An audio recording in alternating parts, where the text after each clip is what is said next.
أعوذ بالله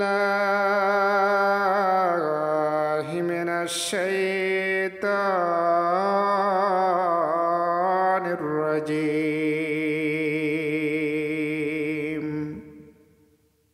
وقل الحق من ربكم فمن شاء فليؤمن ومن شاء فليكفر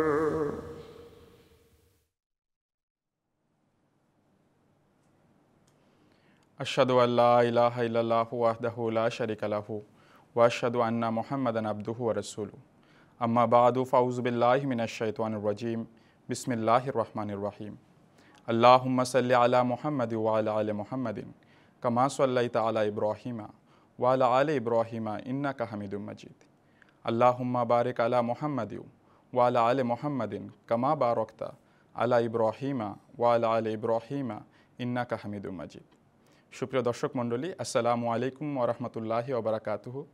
যে যেখান থেকে আমাদের এই অনুষ্ঠান দেখছেন সবাইকে সত্যের সন্ধানে অনুষ্ঠানের পক্ষ থেকে আন্তরিক প্রীতি ও শুভেচ্ছা জানাচ্ছি। আশা করি আপনারা এই তীব্র দাবদাহে ভালো আছেন ও সুস্থ আছেন।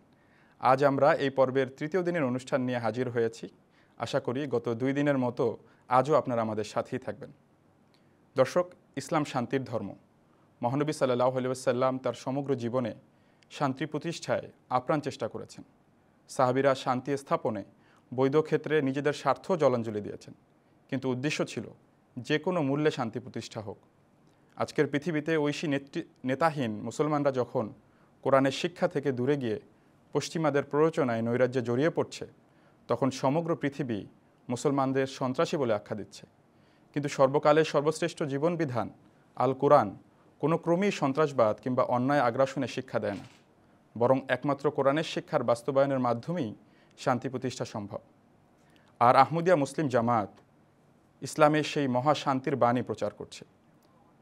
দর্শক, আপনারা যেভাবে জানেন যে আমরা এবারের পর্বের অনুষ্ঠানে বর্তমানে এই বৈশ্বিক পরিস্থিতিতে শান্তি প্রতিষ্ঠায় হুজুর আইয়াদাহুল্লাহ তাআলা বিন নাসিল আজিজের ভূমিকা ও পদক্ষেপ নিয়ে আলোচনা করছি। আজও এর ধারাবাহিকতা বজায় থাকবে। আজ বিশেষ করে আমরা শান্তি প্রতিষ্ঠায় হুজুর আইয়াদাহুল্লাহ তাআলা বিন নাসিল আজিজ কোরআনের যে সকল শিক্ষা উপস্থাপন করেছেন সেগুলো নিয়ে বিস্তারিত আলোচনা করব। এছাড়াও জামাতের শিক্ষা, বিশ্বাস এবং বাজারে প্রচলিত আমাদের বিরুদ্ধে বিভিন্ন আপত্তির জবাবও আমাদের আলোচনার অংশ থাকবে। আজ আমাদের সাথে আলোচনার জন্য স্টুডিওতে উপস্থিত আছেন মোহতরম মাওলানা আব্দুল আউয়াল খান চৌধুরী সাহেব, আসসালামু আলাইকুম, এবং মাওলানা হাজারি আহমদ আল মুনিম সাহেব। আপনাদের দুজনকে আমন্ত্রণ জানাচ্ছি। দর্শক, আমরা বরাবরই বলি আপনারা এই অনুষ্ঠানের প্রাণ। আপনারা আমাদেরকে প্রশ্ন করতে পারেন এবং আমাদেরকে আপনাদের মতামত জানাতে পারেন। আমাদের সাথে যোগাযোগ করতে টেলিভিশনের পর্দায় দেখানো নম্বরে কল করতে পারেন। এছাড়া আমাদেরকে ইমেলও করতে পারেন। আপনারা যোগাযোগ করলে আমাদের ভালো লাগবে। এবারে আমরা আমাদের মূল আলোচনার বিষয়ে যেতে চাই। যেভাবে বলছিলাম, বর্তমানে পৃথিবীতে আধ্যাত্মিক এবং জাগতিক দুই ক্ষেত্রেই অমানিসা বিরাজ করছে। আর এই অবস্থায় একজন ব্যক্তি শান্তির দূত হয়ে আমাদেরকে শান্তির পথ দেখাচ্ছেন। তিনি হলেন হজরত মির্জা মাসরুর আহমদ খলিফাতুল মসিহ আল খামেস আইয়াদাহুল্লাহ তাআলা বিন নাসিল আজিজ। তিনি গত 9 মার্চ 2024 তারিখে যুক্তরাজ্যের শান্তি সম্মেলনে এক মহান ভাষণ প্রদান করেছেন, যেখানে তিনি বিশ্ববাসীকে শান্তি স্থাপনের বিভিন্ন উপায় বলে দিয়েছেন। আমরা গত 2 দিনও হুজুরের এই ভাষণের অংশবিশেষ শুনে নিয়েছি। আজকে অনুষ্ঠানের শুরুতেই আমরা হুজুরের ভাষণের আরেকটি অংশ শুনে নেব। এখানে আপনাদের মনোযোগ আকর্ষণ করতে চাই, বারবার আমরা হুজুরের এই ভাষণটি আপনাদেরকে শোনাচ্ছি যে হুজুর কি উপায় আমাদেরকে বলে দিয়েছেন এবং আমাদের মুক্তির পথ কি। আসুন আমরা শুনে নিই হুজুরের ভাষণের একটি বিশেষ অংশ। As far as religion is concerned, none of the founder of the major religions, whether Prophet Jesus, Prophet Moses, or any other prophets of God, nor the founder of Islam, the Holy Prophet Muhammad, peace and blessing of Allah be upon him, ever taught that their followers to disregard the peace of society and to resort to injustice or aggression. While it is true that in certain extreme circumstances they permitted the use of limited force, it was always exerted solely with the intention of ending warfare and oppression. As for Islam, it literally means peace, and every aspect of its teachings reflect this meaning. For instance, in chapter 42, verse 41 of the Holy Quran, Allah the Almighty commands that where a person or nation has been wronged, they must never respond disproportionately or stray into realm of seeking revenge. Furthermore, Allah says that it is better to forgive if it can lead to reformation.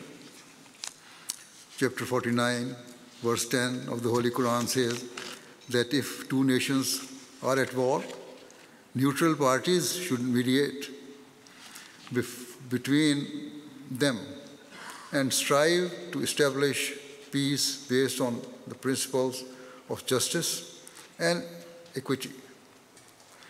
If having reconciled, one party violates the terms of the agreement and again resort to warfare, other nations should forcefully unite against the aggressor until it desists from its aggressive conduct. Once it stops, the other nations must also cease using force. The objective should always remain to build sustainable peace underpinned by justice. It should not be that a third party take advantage of the vulnerability of the warring parties by usurping their rights for his own benefit.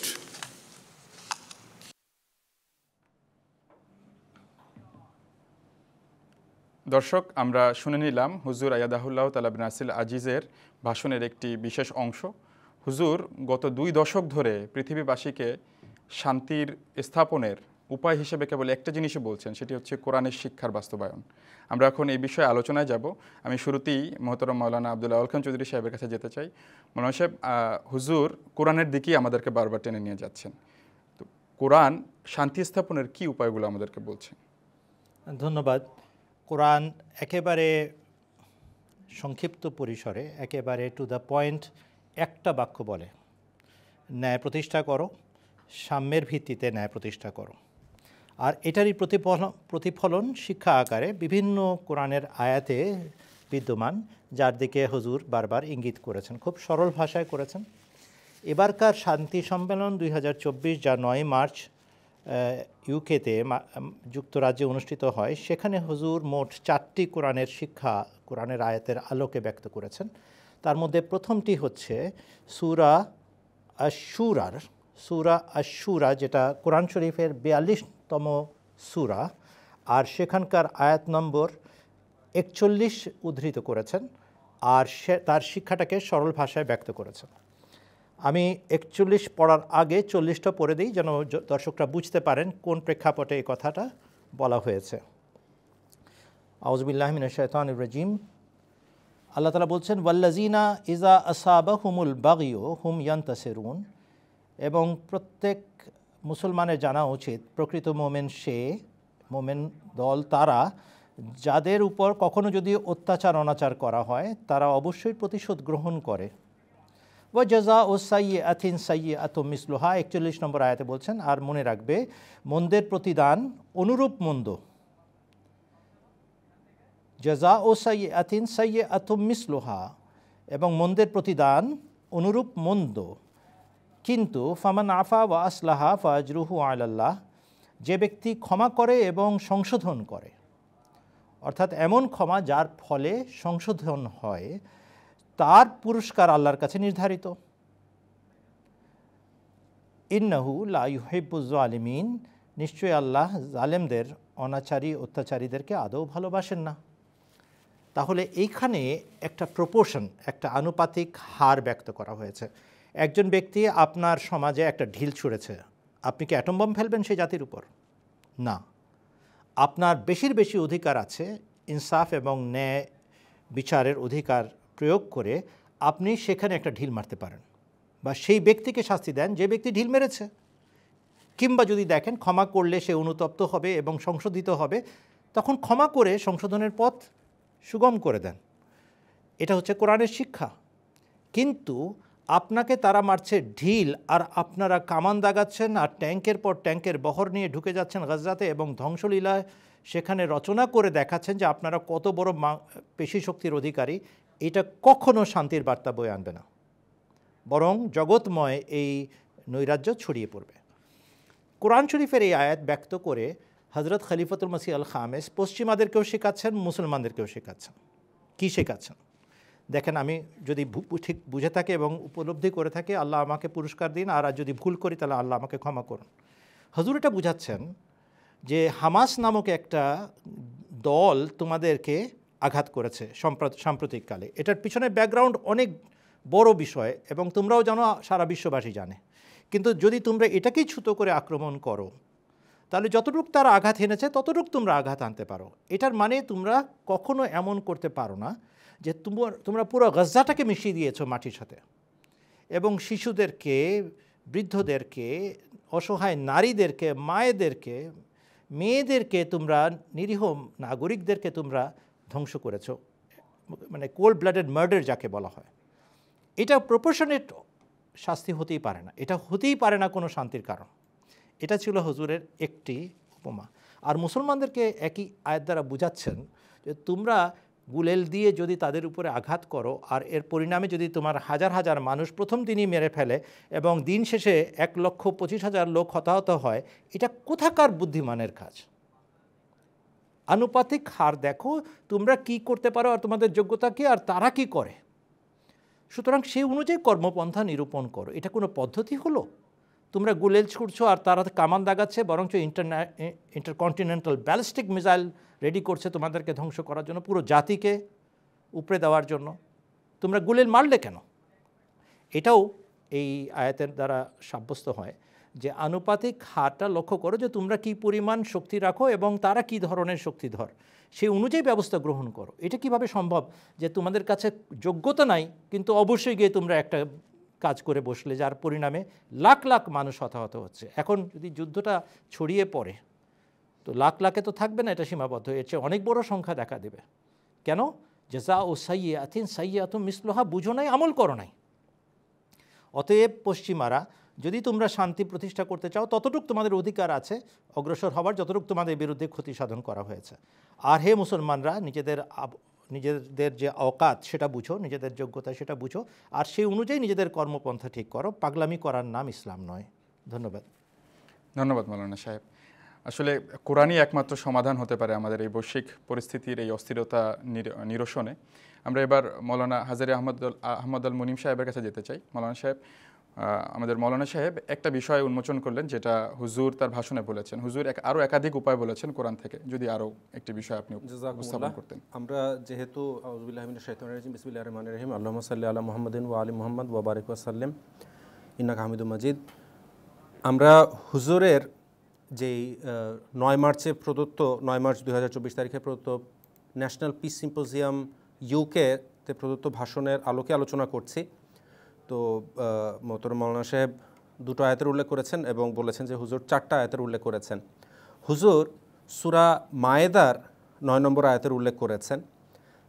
সূরা মায়েদার 9 নম্বর আয়াতে আল্লাহ তাআলা বলছেন, আউযুবিল্লাহি মিনাশ শাইতানির রাজিম, ইয়া আইয়ুহাল্লাযিনা আমানু কুনু কাওয়ামিনা লিল্লাহি শুহাদা বিল কিসত।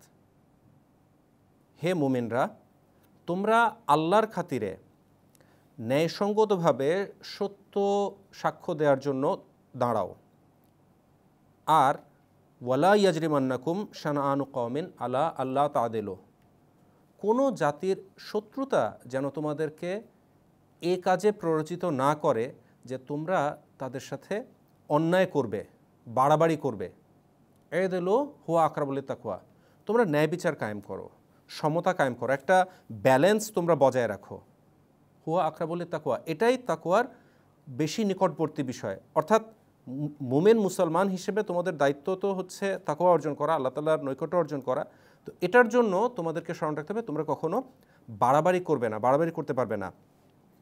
যদি মোমেনদের বাহিরে, আমরা এটা আরও বড় গণ্ডিতে ধরি, যে কোনো মানুষের জন্য এই বিষয়টাকে ধরি, তাহলে এখানে বলে দেওয়া হচ্ছে তোমরা অন্য কোনো জাতির প্রতি শত্রুতায় বিদ্বেষে অন্ধ হয়ে গিয়ে ব্যাপক পরিমাণ প্রতিশোধ, অর্থাৎ প্রতিশোধ পরায়ণতা যখন প্রতিহিংসা মানুষের মধ্যে জেগে ওঠে তখন তাদের আর হুঁশ কাজ করে না, তাদের জ্ঞান কাজ করে না, তারা ডিসপ্রপোর্শনেটলি অর্থাৎ কোনো রকম অনুপাত না রেখেই বাড়াবাড়ি করে অন্যের উপর প্রতিশোধ নেয়। এই কাজটা কোনো অবস্থাতে করা যাবে না। যদি এটা করা হয় তাহলে কখনো শান্তি প্রতিষ্ঠিত হতে পারে না। আমি আজকে একজনের বাড়িতে একটা ঢিল মারলাম, সে এসে আমার বাড়ির চাল উপড়ে নিল, তাহলে পরের দিন আবার আমার ইচ্ছা হবে কি তার বাড়িটা বোমা দিয়ে উড়িয়ে দেয়। এরকম যদি অবস্থা হয় তাহলে কখনো শান্তি প্রতিষ্ঠিত হতে পারে না। অতএব কোনো জাতির শত্রুতা যেন তোমাদেরকে বিদ্বেষে এবং প্রতিশোধ পরায়ণতায় অন্ধ করে না দেয়, এই বিষয়টা তোমাদেরকে স্মরণ রাখতে হবে। আর সেই সাথে হুজুর সূরা হাজের 40 নম্বর আয়াতেরও উল্লেখ করেছেন। আর এই ব্যাপারে 40 নম্বর আয়াত এবং এর পরবর্তী আয়াত, যেটা 41 নম্বর আয়াতের কথাটা হুজুর যদিও 40 নম্বর আয়াতে উল্লেখ করেছেন, কিন্তু পরবর্তীতে হুজুর অনুবাদ বলতে গিয়ে হুজুর 41 নম্বর আয়াতেরও উল্লেখ করেছেন। আর সেখানে মুসলমানরা কি কারণে যুদ্ধ করতে বাধ্য হয়েছিলেন সেই বিষয়টা তুলে ধরেছেন।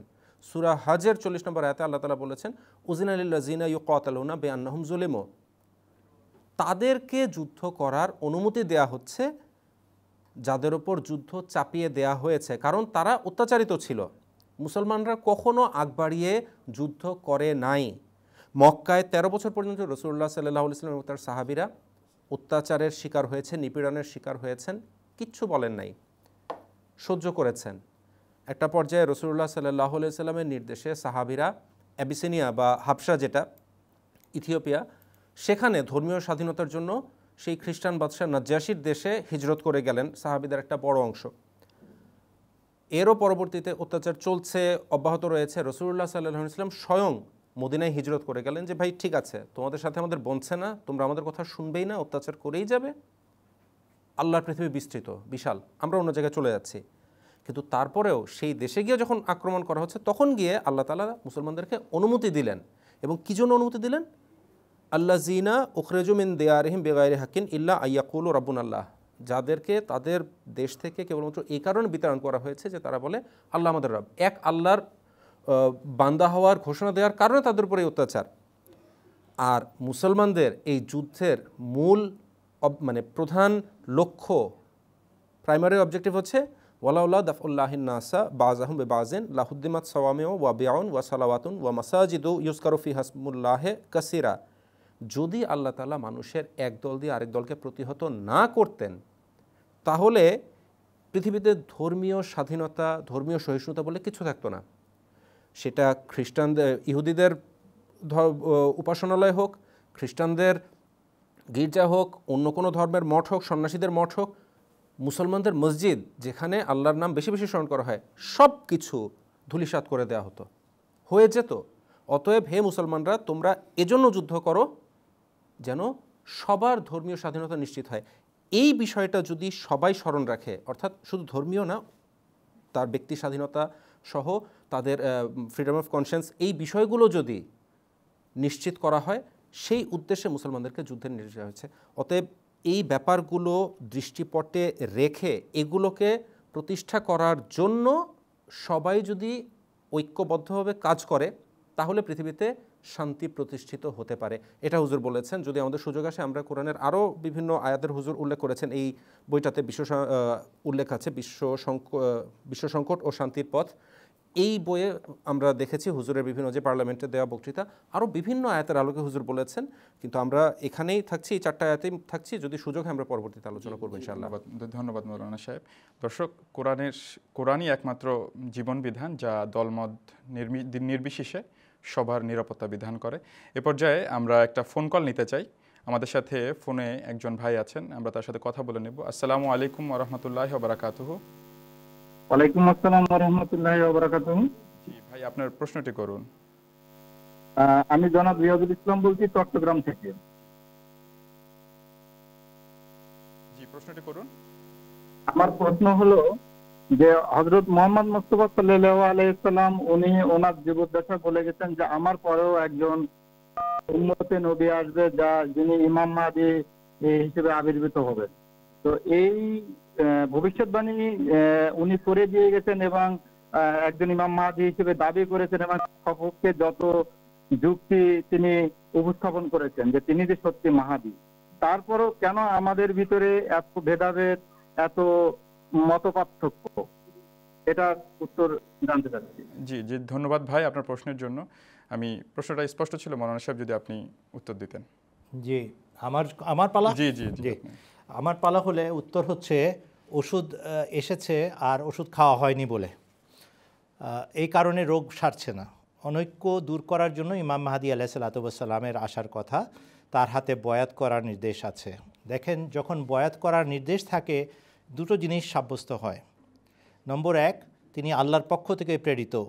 সাধারণ কোনো মানুষ অন্য কোনো মানুষকে নিজের আয়ত্তে নিয়ে তাকে নিজের অনুসারী বানাতে পারে না, যতক্ষণ পর্যন্ত আল্লাহ এই অথরিটি, এই কর্তৃত্ব তাকে না দেন।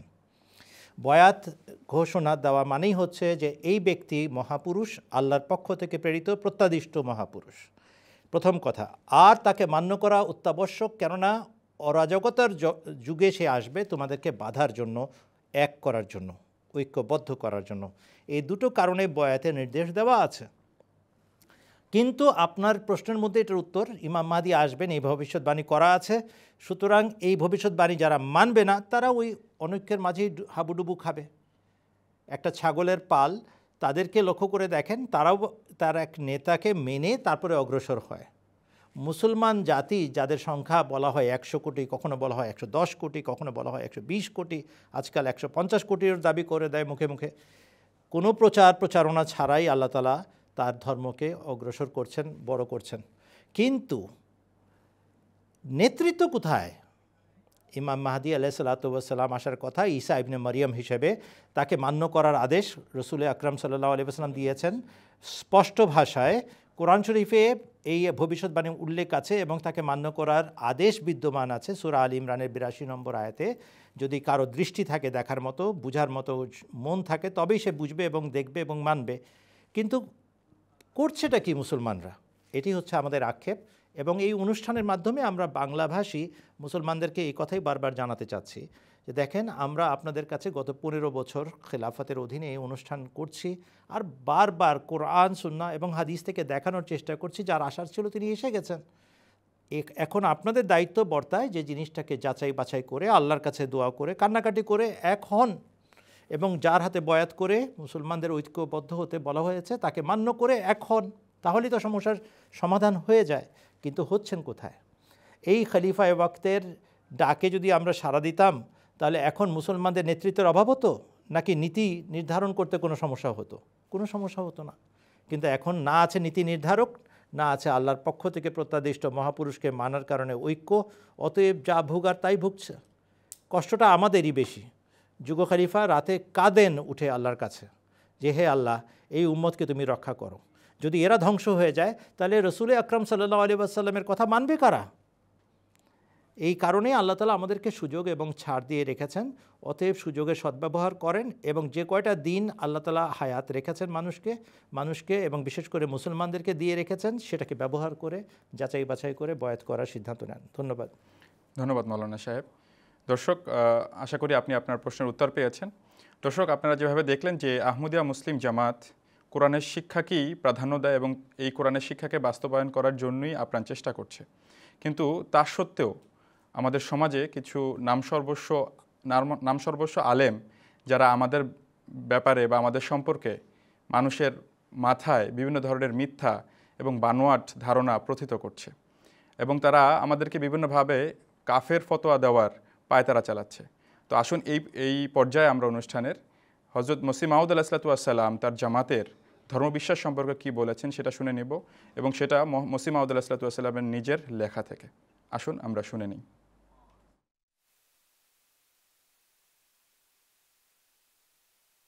হযরত মির্জা গোলাম আহমদ কাদিয়ানী প্রতিশ্রুত মসিহ ও মাহদী আলাইহিস সালাম বলেছেন, আমি সত্য বলছি এবং খোদা তাআলার কসম খেয়ে বলছি, আমি এবং আমার জামাত মুসলমান। এই জামাত মহানবী সাল্লাল্লাহু আলাইহি ওয়াসাল্লাম ও কোরআন করিমের প্রতি ঠিক সেভাবেই ঈমান রাখে যেভাবে একজন সত্যিকার মুসলমানের ঈমান রাখা উচিত। ইসলাম থেকে কিঞ্চিত পরিমাণ পদস্খলনকে আমি ধ্বংসের কারণ বলে বিশ্বাস করি। আমার বিশ্বাস হলো এক ব্যক্তি যত কল্যাণ ও বরকত লাভ করতে পারে, যতটা আল্লাহ তাআলার নৈকট্য অর্জনে সক্ষম শুধুমাত্র মহানবী সাল্লাল্লাহু আলাইহি ওয়াসাল্লামের সত্যিকার আনুগত্য ও পূর্ণ প্রেমের মাধ্যমেই সে তা লাভ করতে পারে, তা না হলে নয়। তাকে অর্থাৎ রাসূল করিম সাল্লাল্লাহু আলাইহি ওয়াসাল্লামকে বাদ দিয়ে এখন পুণ্যের আর কোনো পথ নেই। লেকচার লুধিয়ানা, পৃষ্ঠা 12, মলফুজাত অষ্টম খণ্ড, পৃষ্ঠা 224-225।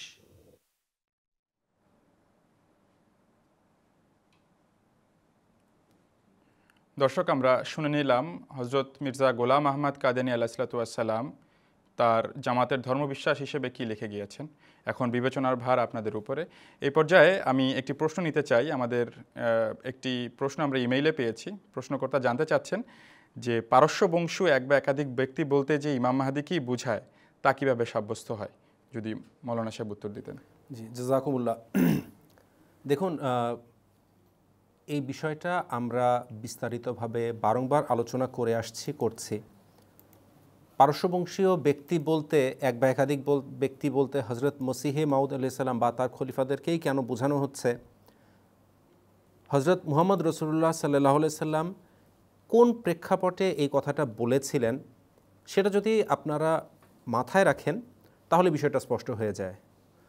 এই কথাটা কিন্তু, এই হাদিসটা সেই প্রেক্ষিতে এসেছিল যখন হজরত আবু হুরায়রা রাদিয়াল্লাহু আনহু এবং সাথে থাকা অন্য সাহাবীরা রাসূলুল্লাহ সাল্লাল্লাহু আলাইহি সাল্লামের সকাশে উপস্থিত ছিলেন আর সূরা জুমার আয়াতগুলো নাজিল হচ্ছিল। তৃতীয় আয়াতে আল্লাহ তাআলা এই কথা অবতীর্ণ করলেন যে আউযুবিল্লাহি মিনাশ শাইতানির রাজিম হুয়াল্লাযী বাআসা ফিল উম্মিয়িনা রাসূলাম মিনহুম ইয়াতলু আলাইহিম আয়াতিহি ওয়া ইউযাক্কিহিম ওয়া ইউআল্লিমুহুমুল কিতাবা ওয়াল হিকমাতা ওয়া ইন কানু মিন ক্বাবলু লাফি যালালিম মুবিন। আল্লাহ তাআলাই সেই সত্তা যিনি উম্মীদের মধ্যে এক নবীকে আবির্ভূত করেছেন, যিনি তাদের সামনে ইউআল্লিমুহুমুল কিতাবা ওয়াল হিকমা, তাদেরকে কিতাব শিক্ষা দেন এবং এর হিকমত শেখান। ওয়া ইউযাক্কিহিম, আমি ভুলে গেছি, ওয়াল্লাযী বাআসা ফিল উম্মিয়িনা রাসূলাম মিনহুম ইয়াতলু আলাইহিম আয়াতিহি, যিনি তাদের কাছে তার নিদর্শন বর্ণনা করেন। ওয়া ইউযাক্কিহিম, এবং তাদেরকে পবিত্র করেন। আল্লাহ তাআলার ঐশী নিদর্শন দেখিয়ে তাদেরকে পবিত্র করেন, তাদের আত্মাকে কলুষমুক্ত করেন। ওয়া ইউআল্লিমুহুমুল কিতাবা ওয়াল হিকমা, তাদেরকে কিতাব আল কিতাব কুরআন শিক্ষা দেন, কুরআনের শরীয়ত শেখান। ওয়াল হিকমাতা, এর যে অন্তর্নিহিত প্রজ্ঞা সেটাও শেখান। ওয়া ইন কানু মিন ক্বাবলু লাফি যালালিম মুবিন, এর পূর্বে তারা অবশ্যই স্পষ্ট ভ্রান্তিতে নিপতিত ছিল। এবং এর পরের আয়াতে হচ্ছে ওয়া আখারিনা মিনহুম লাম্মা ইয়ালহাকু বিহিম, এবং তিনি তাদেরকে আরও এক দলের মধ্যে, তাদেরই মধ্যে থেকে আরেক দলের মধ্যে, অন্য আরেক দলের মধ্যে আবির্ভূত করবেন। লাম্মা ইয়ালহাকু বিহিম, যারা এখনও তাদের সাথে মিলিত হয়নি। ওয়াহুয়াল আজিজুল হাকিম, আর তিনি মহাপরাক্রমশালী, পরম প্রজ্ঞাবান।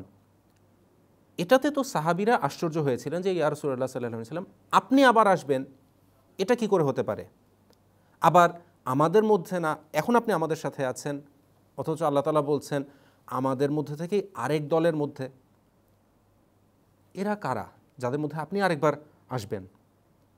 একবার প্রশ্ন করেছেন হযরত আবু হুরায়রা রাদিয়াল্লাহু আনহু, দুইবার করেছেন, তিনবার করেছেন। রাসূলুল্লাহ সাল্লাল্লাহু আলাইহি ওয়াসাল্লাম যখন নীরব রয়েছেন, তারা বুঝতে পারলেন যে এই বিষয়টা রাসূলুল্লাহ সাল্লাল্লাহু আলাইহি ওয়াসাল্লাম আল্লাহ তাআলার কাছ থেকে জ্ঞান পেয়ে উত্তর দেবেন। এবং হুজুর পাক সাল্লাল্লাহু আলাইহি ওয়াসাল্লাম তিনবার প্রশ্ন করার পর উত্তর দিয়েছেন আল্লাহ তাআলার কাছ থেকে জ্ঞান লাভ করে। এবং হযরত সালমান ফার্সির কাঁধে হাত রেখে, একমাত্র অনারব সাহাবী সেখানে ছিলেন হযরত সালমান ফার্সি, কোনো আরবের কাঁধে হাত রাখেন নাই, সালমান ফার্সির কাঁধে হাত রেখে এই কথাটি বলেছিলেন যে লাউ কানাল ঈমানু ইনদা সুরাইয়া লানালাহু রিজালুন আও রাজুলুম মিন হাউলাই, যদি ঈমান সপ্তর্ষি মণ্ডলেও চলে যায়, অর্থাৎ রাসূলুল্লাহ সাল্লাল্লাহু আলাইহি ওয়াসাল্লাম বলে দিচ্ছেন এমন একটা যুগ আসবে যখন ঈমান সপ্তর্ষি মণ্ডলে চলে যাবে, পৃথিবী থেকে উঠে যাবে, তখনও সেই ঈমানকে ফিরিয়ে আনবে তাদের মধ্যে থেকে এক বা একাধিক ব্যক্তি, অর্থাৎ পারস্যবংশী এক বা একাধিক ব্যক্তি। এই ঈমান হারা যুগে যখন 1300 বছর পর উম্মতে মুহাম্মাদের ঈমান হারা হয়েছে, ভারতবর্ষে খ্রিস্ট ধর্মের জয় জয়কার, এবং মুসলমানরা খ্রিস্টানদের দ্বারাও তাদেরও প্রশ্নবাণে জর্জরিত, আর্য সমাজীদের প্রশ্নবাণে জর্জরিত, শিখরাও মুসলমানদের উপর চড়াও হচ্ছে, রাজনৈতিকভাবে হোক, ধর্মীয়ভাবে হোক, সব দিক থেকে। এবং ইসলামের ভিতরে মানে পুরো রসাতলে গিয়েছে মুসলমানদের অবস্থা। সেই সময়ে যে যেই ব্যক্তিটি এসে ইসলামকে সুরক্ষা করেছেন, ইসলামের প্রতিরক্ষায় দাঁড়িয়েছেন, তিনি ছিলেন সেই পারস্যবংশীয় ব্যক্তি হজরত আকদাস মির্জা গোলাম আহমদ কাদিয়ানী আলাইহিস সালাম। তো ইসলামের এরকম অবনতির যুগে রাসূলুল্লাহ সাল্লাল্লাহু আলাইহি ওয়াসাল্লামের হাদিসে কিন্তু ইঙ্গিত ছিল, যখন ঈমান উঠে যাবে আকাশে তখন পারস্যবংশীয় এক বা একাধিক ব্যক্তি সেটাকে ফিরিয়ে আনবেন। তো আপনারা আমাদেরকে দেখিয়ে দিন বা বলে দিন যে ইসলামের উপর এর চেয়ে খারাপ অবস্থা কখন এসেছিল ঈমানে, যেই যুগে হজরত মুসা আলাইহিস সালাম এসেছিলেন সেই যুগে।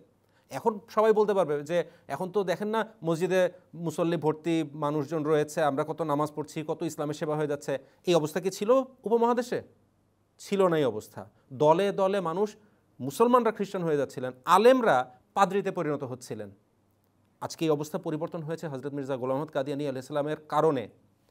তো ওই ঈমানহারা যুগে যেই পারস্যবংশীয় ব্যক্তি এসে আবার ঈমানটাকে ফিরিয়ে এনেছেন, যার কারণে এখন ইসলাম সুপ্রতিষ্ঠিত হয়েছে, তিনি সেই পারস্যবংশীয় ব্যক্তি। এই জন্য এটাতে আমাদের কোনো সন্দেহের অবকাশ থাকে না। জাযাকুমুল্লাহ। জি, ধন্যবাদ মৌলানা সাহেব। দর্শক, আশা করি আপনি আপনার প্রশ্নের উত্তর পেয়েছেন। এ পর্যায়ে আমরা আরেকটি ফোন কল নিব। আমাদের সাথে ফোন লাইনে আছেন একজন বোন। আসসালামু আলাইকুম ওয়া রাহমাতুল্লাহি ওয়া বারাকাতুহু। ওয়ালাইকুম আসসালাম। আসসালামু আলাইকুম। ওয়ালাইকুম আসসালাম। আপনার প্রশ্নটি করুন। হ্যাঁ, ইমাম মাহদী আলাইহিস সালাম আসলে পৃথিবীতে শান্তির রাজ্য কায়েম হবে, কিন্তু বিগত করোনা মহামারী চলমান, ইউক্রেন রাশিয়া যুদ্ধ, ইসরায়েল ইরান দুবাইতে বন্যা সহ পৃথিবী ব্যাপী তাপদাহে হৃষ্টকে মানুষের মৃত্যু সাক্ষী দিচ্ছে যে জগতে অশান্তি আর অশান্তি। আমি জানতে চাচ্ছি, ইমাম মাহদীর আগমন হয়ে থাকলে জগতে এত অশান্তি কেন? আর একটা ইস্তিসকার নামাজ কি, কেন, এবং আজকাল নিজের হাত উল্টো করে মোনাজাত করে দোয়ার দৃশ্য দেখতে পাওয়া যায়। এটা কি ইসলামী শিক্ষা না কালচার? যদি একটু ব্যাখ্যা করতেন। জি বোন, আপনার প্রশ্নের জন্য আপনাকে ধন্যবাদ। আমি প্রশ্ন দুটি মৌলানা আব্দুল্লাহ আল খান চৌধুরী সাহেবের কাছে রাখছি। ধন্যবাদ বোনকে তার প্রশ্নের জন্য। শান্তি হবে, অশান্তি কেন? কেননা অশান্তির বাহক এবং ধারকরা এখনও চিকিৎসা গ্রহণ করে নাই। আর কিভাবে শান্তি প্রতিষ্ঠা হবে? যারা মানবে হযরত ইমাম মাহদী আলাইহিসসালাতু ওয়াসসালামের শিক্ষাকে, অর্থাৎ রসুল আকরাম সাল্লাল্লাহু আলাইহি ওয়াসাল্লামের খাঁটি শিক্ষাকে তিনি যে উপস্থাপন করবেন, সেই শিক্ষাকে যারা মানবে তারা ইমিউন্ড হবে সন্ত্রাসবাদ থেকে, তারা নিজেদেরকে রক্ষা করা শিখবে। এই উন্মাদনা তাদেরকে গ্রাস করতে পারবে না। সে কারণে ট্রিগার হ্যাপি মেন্টালিটি তাদের মধ্যে জন্ম নিবে না এবং তারা শান্তির দূত হবে। যেভাবে আপনাদেরকে দেখানো হচ্ছে গত 3 দিনের প্রোগ্রাম থেকেই আপনারা বুঝতে পারবেন আজকে সহ যে আমরা শান্তির বার্তা কী কারণে বারবার প্রচার করছি এবং আমাদের খলিফা কী কারণে এটার উদ্যোগ নিয়েছেন। আর অশান্তির আরেকটা কারণ হচ্ছে যে পৃথিবীতে একটা বড় অংশ আছে মুসলমানদেরও বড়ই আক্ষেপ যে তারাও ন্যায় প্রতিষ্ঠার বিষয়ে মনোযোগী নয়। তারা মনে করছে যে অন্যায় করেও তারা শান্তি প্রতিষ্ঠা করতে সক্ষম, জোর যার মুল্লুক তার। দেখেন, এই কথাটা ভালো করে মনে রাখবেন যে আজকে যে সমস্ত অঞ্চলে মুসলমানরা মার খাচ্ছে সেখানে ন্যায়নীতির কথা বলে, কিন্তু যে সমস্ত অঞ্চলে মুসলমানদের কর্তৃত্ব আছে তারা নিজেদের জনগণের সাথে কি আলাপ করে, কি আচরণ করে, জনগণের সাথে কি ধরনের ব্যবহার করে, সমাজে কি ধরনের নীতি বা দুর্নীতি প্রচলিত আছে, তাহলে বোঝা যাবে যে অশান্তির কারণটা কি। অশান্তির কারণ ইসলামের শিক্ষা থেকে দূরে নিক্ষিপ্ত হওয়া। আর একজন ব্যক্তি আসার কথা যিনি ইসলামের শিক্ষাকে আবার জগতে পুনঃপ্রতিষ্ঠা করবেন এবং পুনর্বাসিত করবেন, তার আহ্বানে সাড়া দেওয়ার ভিতরেই শান্তি নিহিত। গতকাল বা তার আগের দিনও এই একই প্রশ্নের আমরা সম্মুখীন হয়েছিলাম, বারবার আমাদের এই প্রশ্নের উত্তর দেওয়া হয়েছে। আর আমরা সেখানে উদাহরণ দিয়েছিলাম, যেখানে ওষুধ প্রয়োগ করা হয়, যে শরীর বা যে দেহে ওষুধ প্রয়োগ করা হয় সেই দেহ যদি সুস্থ হয়ে যায় তাহলে বুঝতে হবে ওষুধ ঠিক আছে। আর যে অংশ তা গ্রহণ করতে অস্বীকৃতি জানায় বা বিদ্রোহ করে, তার জন্য তো এই ওষুধের কোনো দোষ আপনারা দিতে পারেন না। ওষুধও ঠিক আছে, চিকিৎসকও ঠিক আছেন, কিন্তু রুগী ফাঁকিবাজ, সে চিকিৎসা নিচ্ছে না, এই জন্য মার খাচ্ছে। এই হচ্ছে জগতের দুর্দশার মূল কারণ এবং মূল্যায়ন।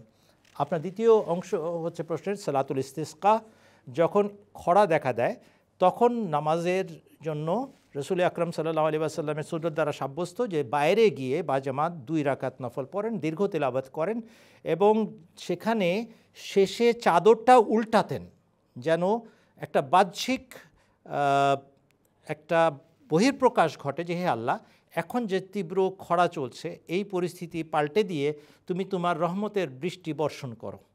অবস্থা পাল্টে দেওয়ার জন্য তিনি চাদরটা এমনভাবে পাল্টাতেন যেন পুরোটা একটা দৃশ্য পাল্টানোর একটা চিত্র অঙ্কন করা যায়। আল্লাহ আমাদের উপরে তোমার রহমতের বাড়ি বর্ষণ করে আমাদের এই দুরবস্থা দূর করো। কিন্তু উল্টা হাতে মুনাজাত এটা সাব্যস্ত হয় না। আমাদের জানা মতে নামাজের মধ্যে যে নামাজের শেষে যে দোয়াটা করাতেন উনি খুতবা শেষে, সেখানে নামাজের মতো করে তো দোয়া নাই, কেননা নামাজের ভিতরেই দোয়া পুরোটা, কিন্তু বাহ্যিক দোয়া করার পর চাদরটা পাল্টানো এটা সাব্যস্ত হয়।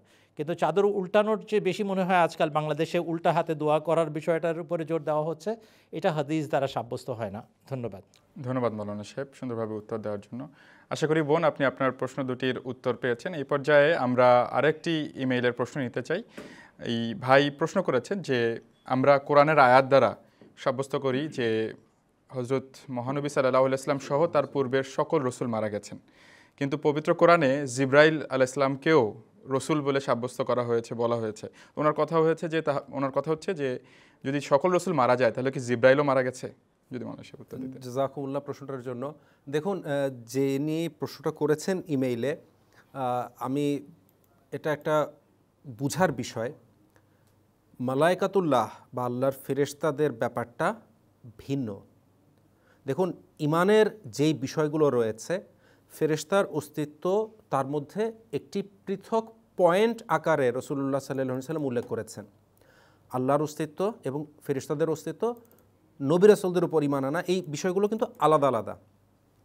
এই জিনিসটা ইঙ্গিত করে যে রসুলদের অবস্থা অর্থাৎ ফেরেশতাদের অবস্থা এবং মানব রসুলদের, যারা মানুষের জন্য হাদি বা হেদায়েত দেওয়ার জন্য, মানুষের পথপ্রদর্শনের জন্য আসেন, তাদের অবস্থান আর ফেরেশতার অবস্থান এক নয়। কুরআন শরীফে সূরা হাজের ৭৬ নম্বর আয়াতে আল্লাহ তাআলা বলেছেন, আউযুবিল্লাহি মিনাশ শাইতানির রাজিম, আল্লাহু ইয়াস্তাফি মিনাল মালাইকাতি রুসুলাম ওয়া মিনান নাস। আল্লাহ তাআলা রসুল নির্বাচন করেন ফেরেশতাদের মধ্য থেকে এবং মানুষের মধ্য থেকে। এখানে স্পষ্ট বলে দিচ্ছেন আল্লাহ তাআলা যে ফেরেশতা রসুল তারা একটা বার্তাবাহক। ফেরেশতার রসুলটা কোনো শরীয়ত বা শিক্ষা বা আল্লাহ তাআলার সাথে বান্দাকে যুক্ত, মানুষকে যুক্ত করার জন্য রসুল হিসেবে ফেরেশতা আসেন না। ফেরেশতার রসুল হওয়া, বার্তাবাহক হওয়া রসুল, মানব রসুল যারা রয়েছেন তাদের পর্যন্ত। তারা ক্ষেত্রবিশেষে আল্লাহ তাআলার আরও যারা পুণ্যবান এবং নৈকট্যপ্রাপ্ত বান্দা, তাদের কাছেও আল্লাহ তাআলার বাণী পৌঁছে দেন, নবী রাসূলদের কাছে অর্থাৎ মানুষের কাছে পৌঁছে দেন। কিন্তু সরাসরি মানুষ আর সাধারণ মানুষ আর আল্লাহ তাআলার মধ্যবর্তী যোজক ফেরেশতা নন। আর ফেরেশতারা কখনো মৃত্যুবরণ করেন না। তারা সম্পূর্ণ পৃথক একটি সৃষ্টি আল্লাহ তাআলার। তারা মৃত্যুর ঊর্ধ্বে, কিন্তু মানুষ মৃত্যুর ঊর্ধ্বে না। কোরআন শরীফে এই উল্লেখ এসেছে যে আল্লাহ কেন কোনো ফেরেশতাকে আমাদের কাছে রসুল করে পাঠালেন না? তুমি কি করে আসতে পারো? তোমার কাছে আল্লাহর বাণী কি করে আসতে পারে? তো সেখানেও আল্লাহ তাআলা বলেছেন যে যদি আমরা কোনো মানুষকেই আমরা মানুষ হিসেবেই রসুল প্রেরণ করে থাকি, পুরুষ হিসেবে মানুষ রসুলই পাঠিয়ে থাকি, ফেরেশতাকে আমরা রসুল হিসেবে মানুষের জন্য পাঠাই না। আর হাল কুনতু ইল্লা বাশার রসুল, আমি তো কেবলমাত্র একজন মানব রসুল, এই কথা রাসূলুল্লাহ সাল্লাল্লাহু আলাইহি ওয়াসাল্লামের মাধ্যমে আল্লাহ তাআলা ঘোষণা দিয়েছেন। তো যেই রসুলদের মৃত্যুর কথা সূরা আলে ইমরানের ১৪৫ নম্বর আয়াতে বলা হয়েছে যে মহানবী সাল্লাল্লাহু আলাইহি ওয়াসাল্লাম, মুহাম্মদ সাল্লাল্লাহু আলাইহি ওয়াসাল্লামের পূর্বে সকল রসুল অবশ্যই গত হয়েছেন, সেটি নিঃসন্দেহে মানব রসুলদের দিকে ইঙ্গিত, যারা সরাসরি মানব জাতিকে শিক্ষা দিতেন এবং ধর্ম শেখাতেন। ফেরেশতা এর মধ্যে মোটেও ইনক্লুডেড না, এর মধ্যে অন্তর্ভুক্ত না। আর সবচেয়ে বড় কথা হচ্ছে, মৃত্যু দেবার কাজের জন্য আল্লাহ তাআলা হযরত আজরাইলকে দায়িত্ব দিয়ে রেখেছেন, তার ডিপার্টমেন্ট। তো যদি ফেরেশতারাও মারা যান তাহলে রূহ কবজ করার দায়িত্বটা পালন করবেন কে? অতএব এটা ফেরেশতাদের মর্যাদা বা অবস্থানটা না বুঝার কারণে এই ধরনের প্রশ্ন আসছে। ফেরেশতাদের অবস্থানটা আমাদেরকে বুঝতে হবে, তারা মানুষের মতো না, তারা মৃত্যুর ঊর্ধ্বের কোনো এন্টিটি, কোনো পৃথক একটি সত্তা। আমার মনে হয় এটা যথেষ্ট। জি, ধন্যবাদ মৌলানা সাহেব। আশা করি ভাই আপনি আপনার প্রশ্নের উত্তরটি পেয়েছেন। এই পর্যায়ে আমরা দেখতে পাচ্ছি অনেকেই ফোন করছেন আমাদেরকে, কিন্তু কোনো এক কারণে আপনাদের সাথে আমরা যোগাযোগ করতে পারছি না। আমি একটা প্রশ্ন নিচ্ছি মৌলানা সাহেব, যে প্রশ্নটা আমাদের আজকের বিষয়ের সাথে সম্পৃক্ত। এই রিয়াজুল সাহেব নামে চট্টগ্রাম থেকে একজন মেহমান, তিনি বলছেন, দুঃখিত আমি নামটি ভুল পড়েছি, মোহাম্মদ আলী সাহেব কটিয়াদি থেকে। তিনি বলছেন যে বিশ্বের যে পরিস্থিতি বর্তমান সময় সেটি কোন দিকে রূপ নিচ্ছে বা এর পরিণতি কী হতে যাচ্ছে, এটা কোরআন এবং হাদিস থেকে যদি আপনি বুঝিয়ে বলতেন। শেষ যুগের চরম লক্ষণগুলো প্রকাশিত হতে যাচ্ছে। মুসলিম শরীফ কিতাবুল ফিতানের মধ্যে বাব জিক্র আলামাতি দাজ্জালের মধ্যে যে ভয়াবহ পরিণতির লক্ষণগুলো বলা আছে, ঈসা আলাইহিসসালাতু ওয়াসসালাম আল্লাহর নবী হিসাবে আগমন করার পরে যা কিছু ঘটবে সেদিকে অগ্রসর হচ্ছে। আল্লাহ আমাদেরকে রক্ষা করুন। এবং এই কারণেই বাঁচানোর চেষ্টা চলছে যুগের ইমামের পক্ষ থেকে, যুগ খলিফার পক্ষ থেকে।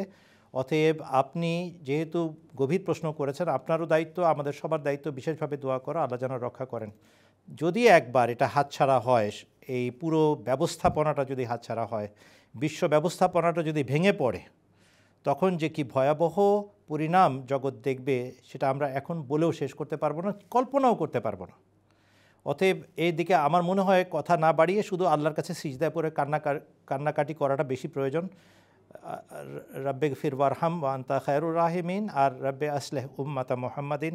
হে আল্লাহ, আমাদেরকে সুযোগ দাও আমরা যেন হজরত মুহাম্মদ সাল্লাল্লাহু আলাইহি ওয়াসাল্লামের খাঁটি শিক্ষা জগৎময়ে প্রকাশ এবং প্রচার করতে পারি। এটা হবে আমাদের কাকুতি মিনতি। আপনার কাছে বিশেষ অনুরোধ, আপনি দোয়ার উপরে বিশেষ গুরুত্ব আরোপ করুন।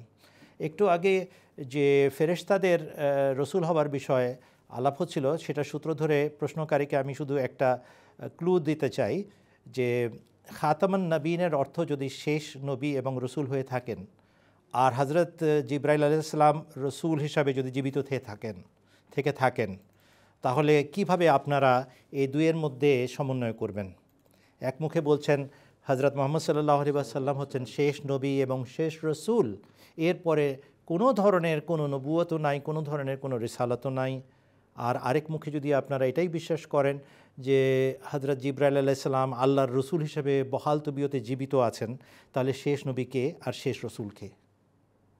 অতএব আপনাদের প্রশ্নটা দিয়েই আপনাদেরকে সম্বিত ফিরিয়ে দেওয়ার চেষ্টা করি যে দয়া করে এমন কোনো অপব্যাখ্যার আশ্রয় নেবেন না যে অপব্যাখ্যায় আপনারা নিজেরা ধরা পড়বেন। আমরা বলছি হজরত মুহাম্মদ সাল্লাল্লাহু আলাইহি ওয়াসাল্লাম শেষ সম্পূর্ণ শরীয়ত বাহক নবী হিসাবে এসেছেন বিধায় শেষ নবী এবং তিনি শেষ রসুল। আমরা বলছি তার পরে অন্য কোনো জাতির থেকে সশরীরে দৈহিকভাবে জীবিত 2000 বছর পুরনো কোনো নবী আকাশ থেকে টপ করে নামবেন না। যদি নামেন তাহলে তার শেষত্ব ধ্বংস হয়ে যায়, তার চূড়ান্ত শিক্ষা এবং তার চূড়ান্ত মার্গে আরোহণ করা সাব্যস্ত থাকে না। অতএব অর্থাৎ রাসূলুল্লাহ সাল্লাল্লাহু আলাইহি ওয়াসাল্লামের শ্রেষ্ঠত্ব সাব্যস্ত থাকে না। তাহলে এটার ব্যাখ্যা কি? একটাই ব্যাখ্যা, রসুল আকরাম সাল্লাল্লাহু আলাইহি ওয়াসাল্লামের শিক্ষার অনুবর্তী হয়ে তার উম্মতের মাঝ থেকে একজনের আগমন ঘটবে যিনি রসুলুল্লাহ সাল্লাল্লাহু আলাইহি ওয়াসাল্লামের কল্যাণে আল্লাহর নৈকট্য পাবেন। আর তিনি যখন আগমন করবেন রসুলুল্লাহর শ্রেষ্ঠত্ব বজায় থাকবে এবং তার উম্মতের সংশোধনের পথও উন্মুক্ত হবে। অতএব রসুল বলতে কোনো ক্রমেই হজরত জিবরাইল আলাইহিস সালাম বা মিকাইল আলাইহিস সালাম বা অন্য কোনো নবী অন্য কোনো ফেরেশতাকে বোঝানো হয়নি। এখানে বোঝানো হয়েছে মানব নবী এবং রসুলদের কথা, এবং সে অর্থে হুজুর সাল্লাল্লাহু আলাইহি ওয়াসাল্লামই শেষ নবী এবং রসুল, যে অর্থ আমরা আপনাদের সামনে ব্যক্ত করে আসছি। ধন্যবাদ। ধন্যবাদ মৌলানা সাহেব বিষয়টি আরও স্পষ্ট করে দেওয়ার জন্য। ভাই, যে দুই ভাই প্রশ্ন করেছিলেন, আশা করি আপনারা আপনাদের প্রশ্নের উত্তর পেয়েছেন। এ পর্যায়ে আমি আরেকটি ফোন কল নিতে চাই। আমি দেখতে পাচ্ছি আমাদের সাথে লাইনে একজন বোন আছেন। আসসালামু আলাইকুম ওয়া রাহমাতুল্লাহি ওয়া বারাকাতুহু। ওয়ালাইকুম আসসালাম। জি, আপনি আপনার প্রশ্নটি করুন। হ্যালো। হ্যাঁ, আসসালামু আলাইকুম। আসসালাম। জি, আপনার প্রশ্নটি করুন। জি, আমার দুটো প্রশ্ন ছিল। আমার প্রথম কোশ্চেনটা হচ্ছে, আমি বেশ কিছুদিন যাবত আহমদিয়া মুসলিম নিয়ে পড়াশোনা করছি এবং বিভিন্ন জিনিস দেখছি। তো সেক্ষেত্রে as far as Ahmadiyya believe, আপনারা বিশ্বাস করেন যে ইমাম মাহদী আলাইহিস সালাম চলে আসছেন। ইমাম মাহদী আলাইহিস সালাম চলে আসলে তার সাথে দাজ্জালের আসার একটা রিলেশন আছে। তো বর্তমানে মানে কি কি নিদর্শন দেখলে বা কি দেখলে আমরা সত্যতা বুঝতে পারবো যে ইমাম মাহদী আলাইহিস সালাম চলে আসছে এবং দাজ্জালও চলে আসছে? এটা আমার প্রথম কোশ্চেন। মানে আমি সত্যতা জানতে চাচ্ছি, আমাকে যেন জিনিসটা ক্লিয়ার করা হতো। এবং আমার দ্বিতীয় কোশ্চেন, বুঝতে পেরেছেন আমার কোশ্চেনটা? বুঝতে পেরেছি, আপনি প্রশ্ন করুন। জি, আর আমার দ্বিতীয় কোশ্চেনটা ছিল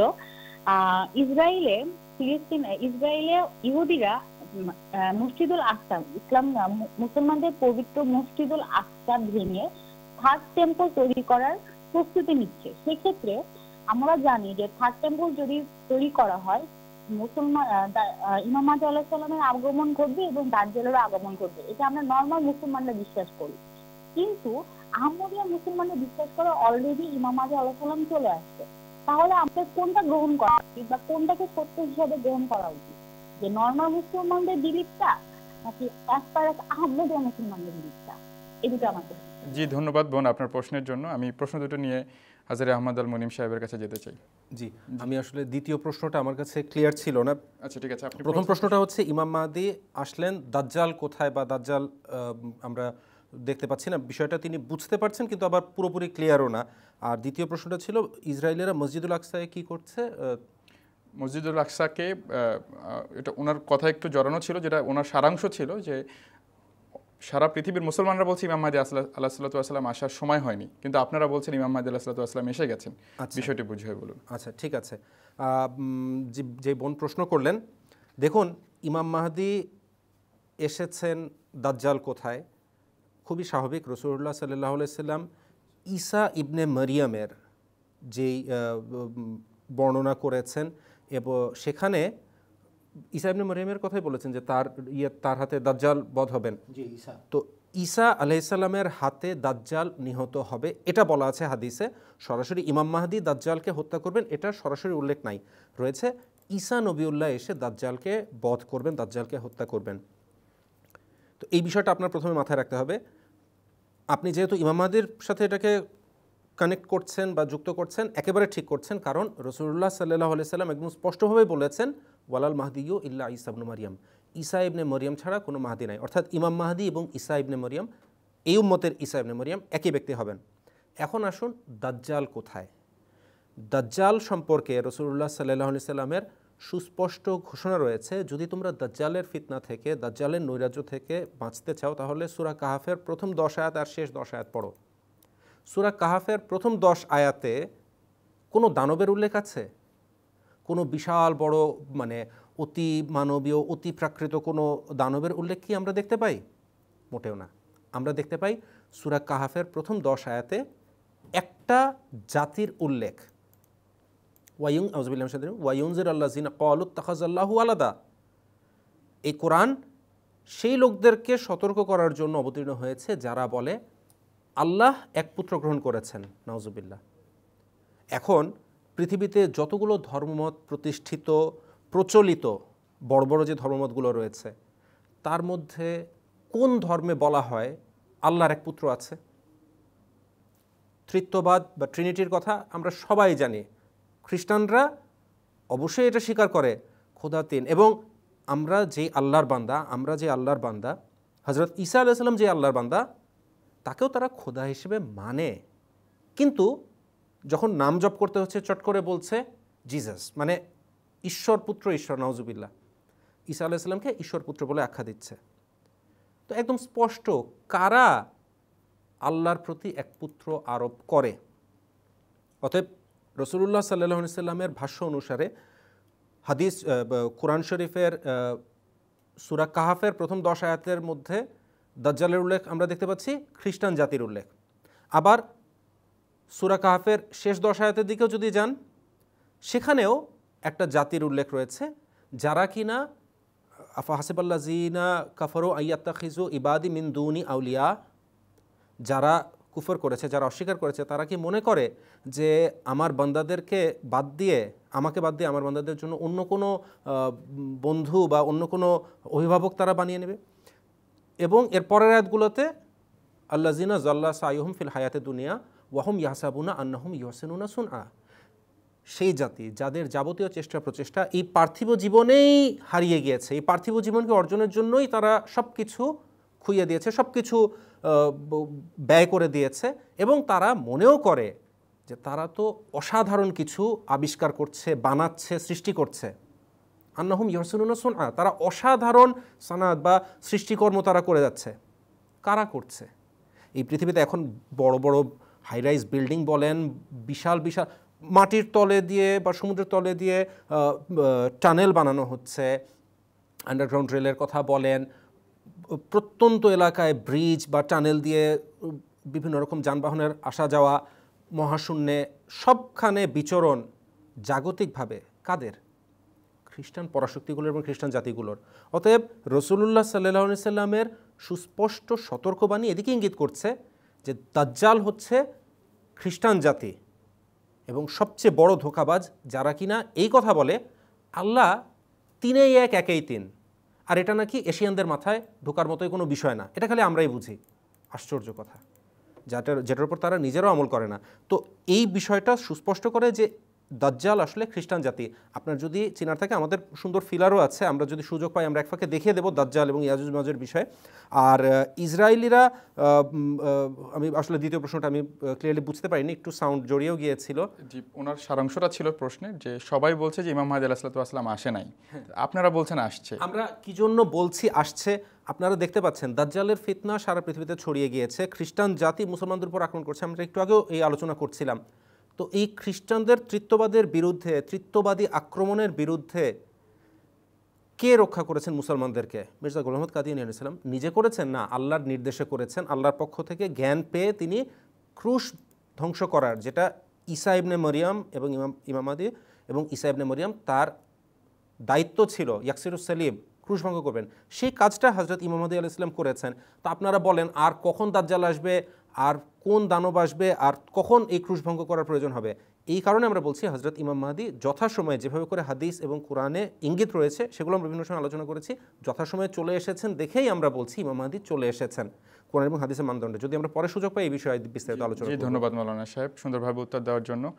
দর্শক, আশা করি আপনি আপনার প্রশ্নের উত্তর পেয়েছেন। এ পর্যায়ে আমি দেখতে পাচ্ছি আমাদের সাথে ফোন লাইনে আর একজন ভাই আছেন। আসসালামু আলাইকুম ওয়া রাহমাতুল্লাহি ওয়া বারাকাতুহু।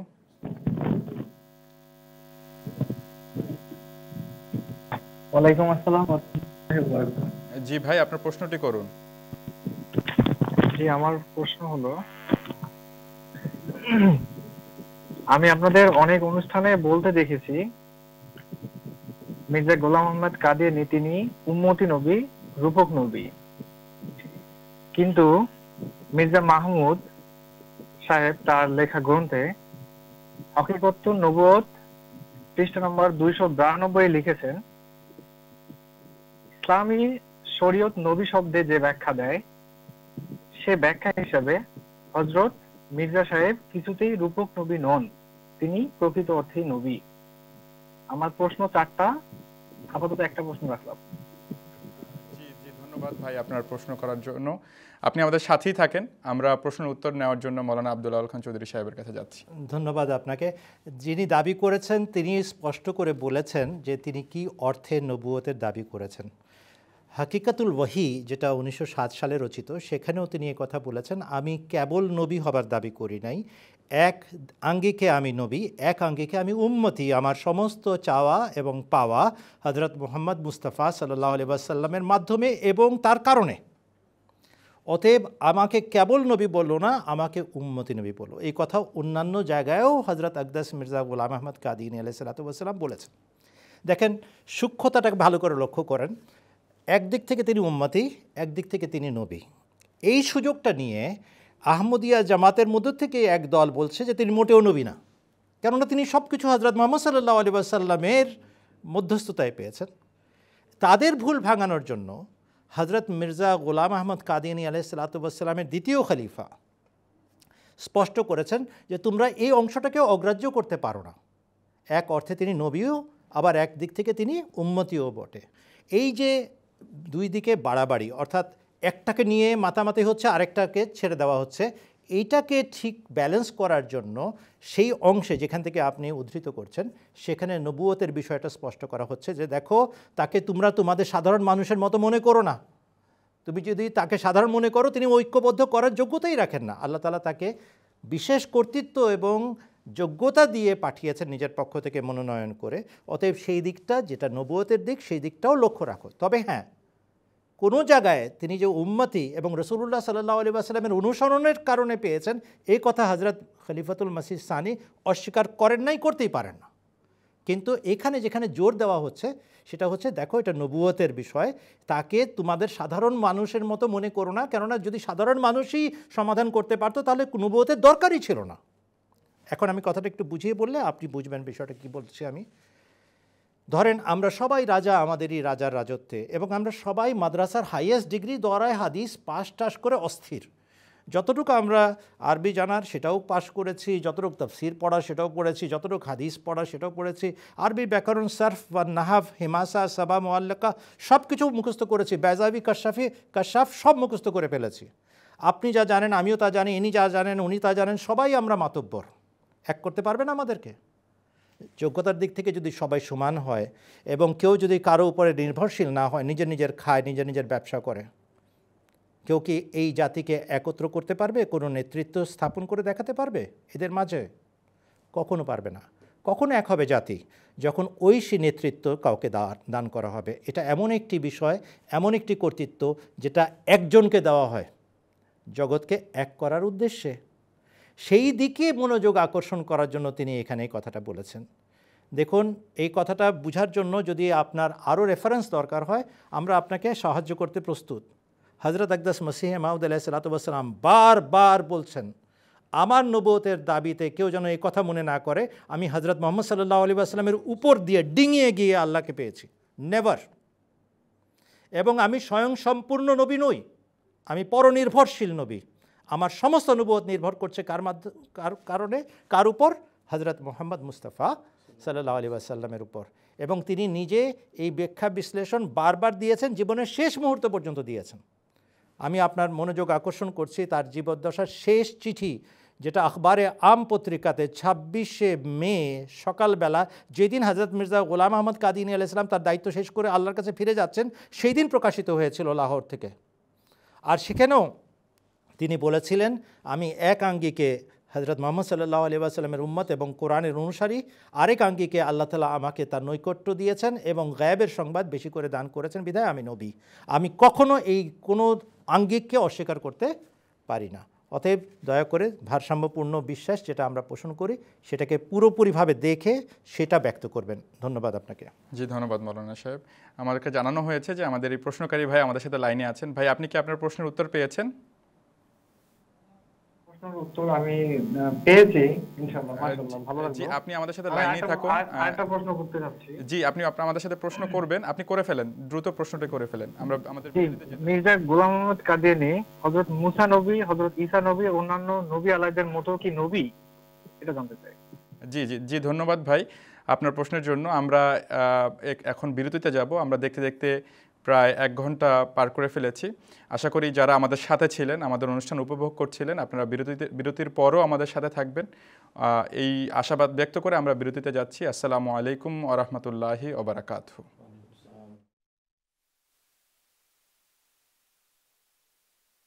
কেলো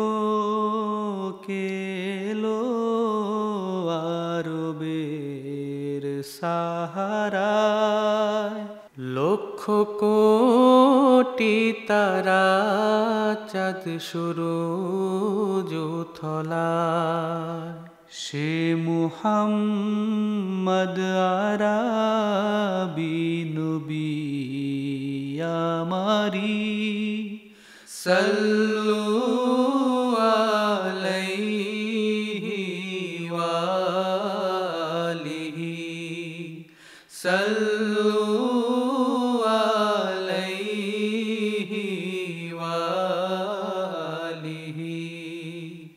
যখনই সে সবুজ গম্বুজ দেখি হায়, তখনই নবীজির শানে প্রাণ হারায়।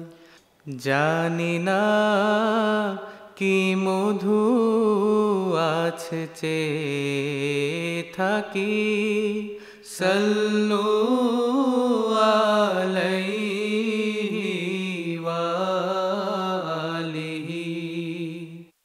আরশে মুআল্লাতে মিলে আল্লাহতে সে এমনি নবীজি সব নবীর নেতা যে ইয়াসিন মুজামিল ও কামিল নবী সাল্লু আলাইহি ওয়া আলিহি হাশরে নাশরে কিয়ামতের মাঠে পার করিবে নবী সেই পুলসিরাতে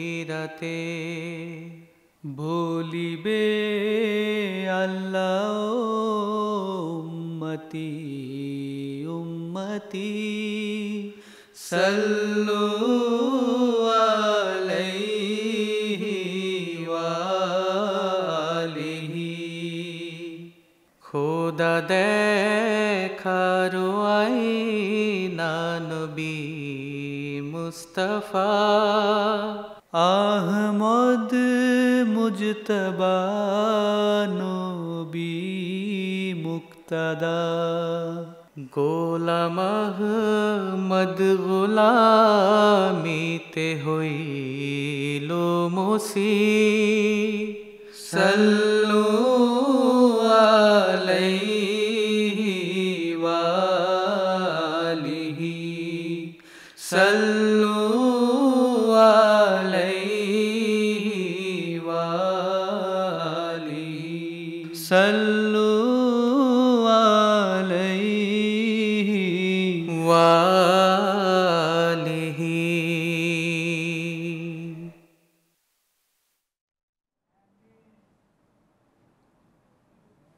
আসসালামু আলাইকুম ওয়া রাহমাতুল্লাহি ওয়া বারাকাতুহু।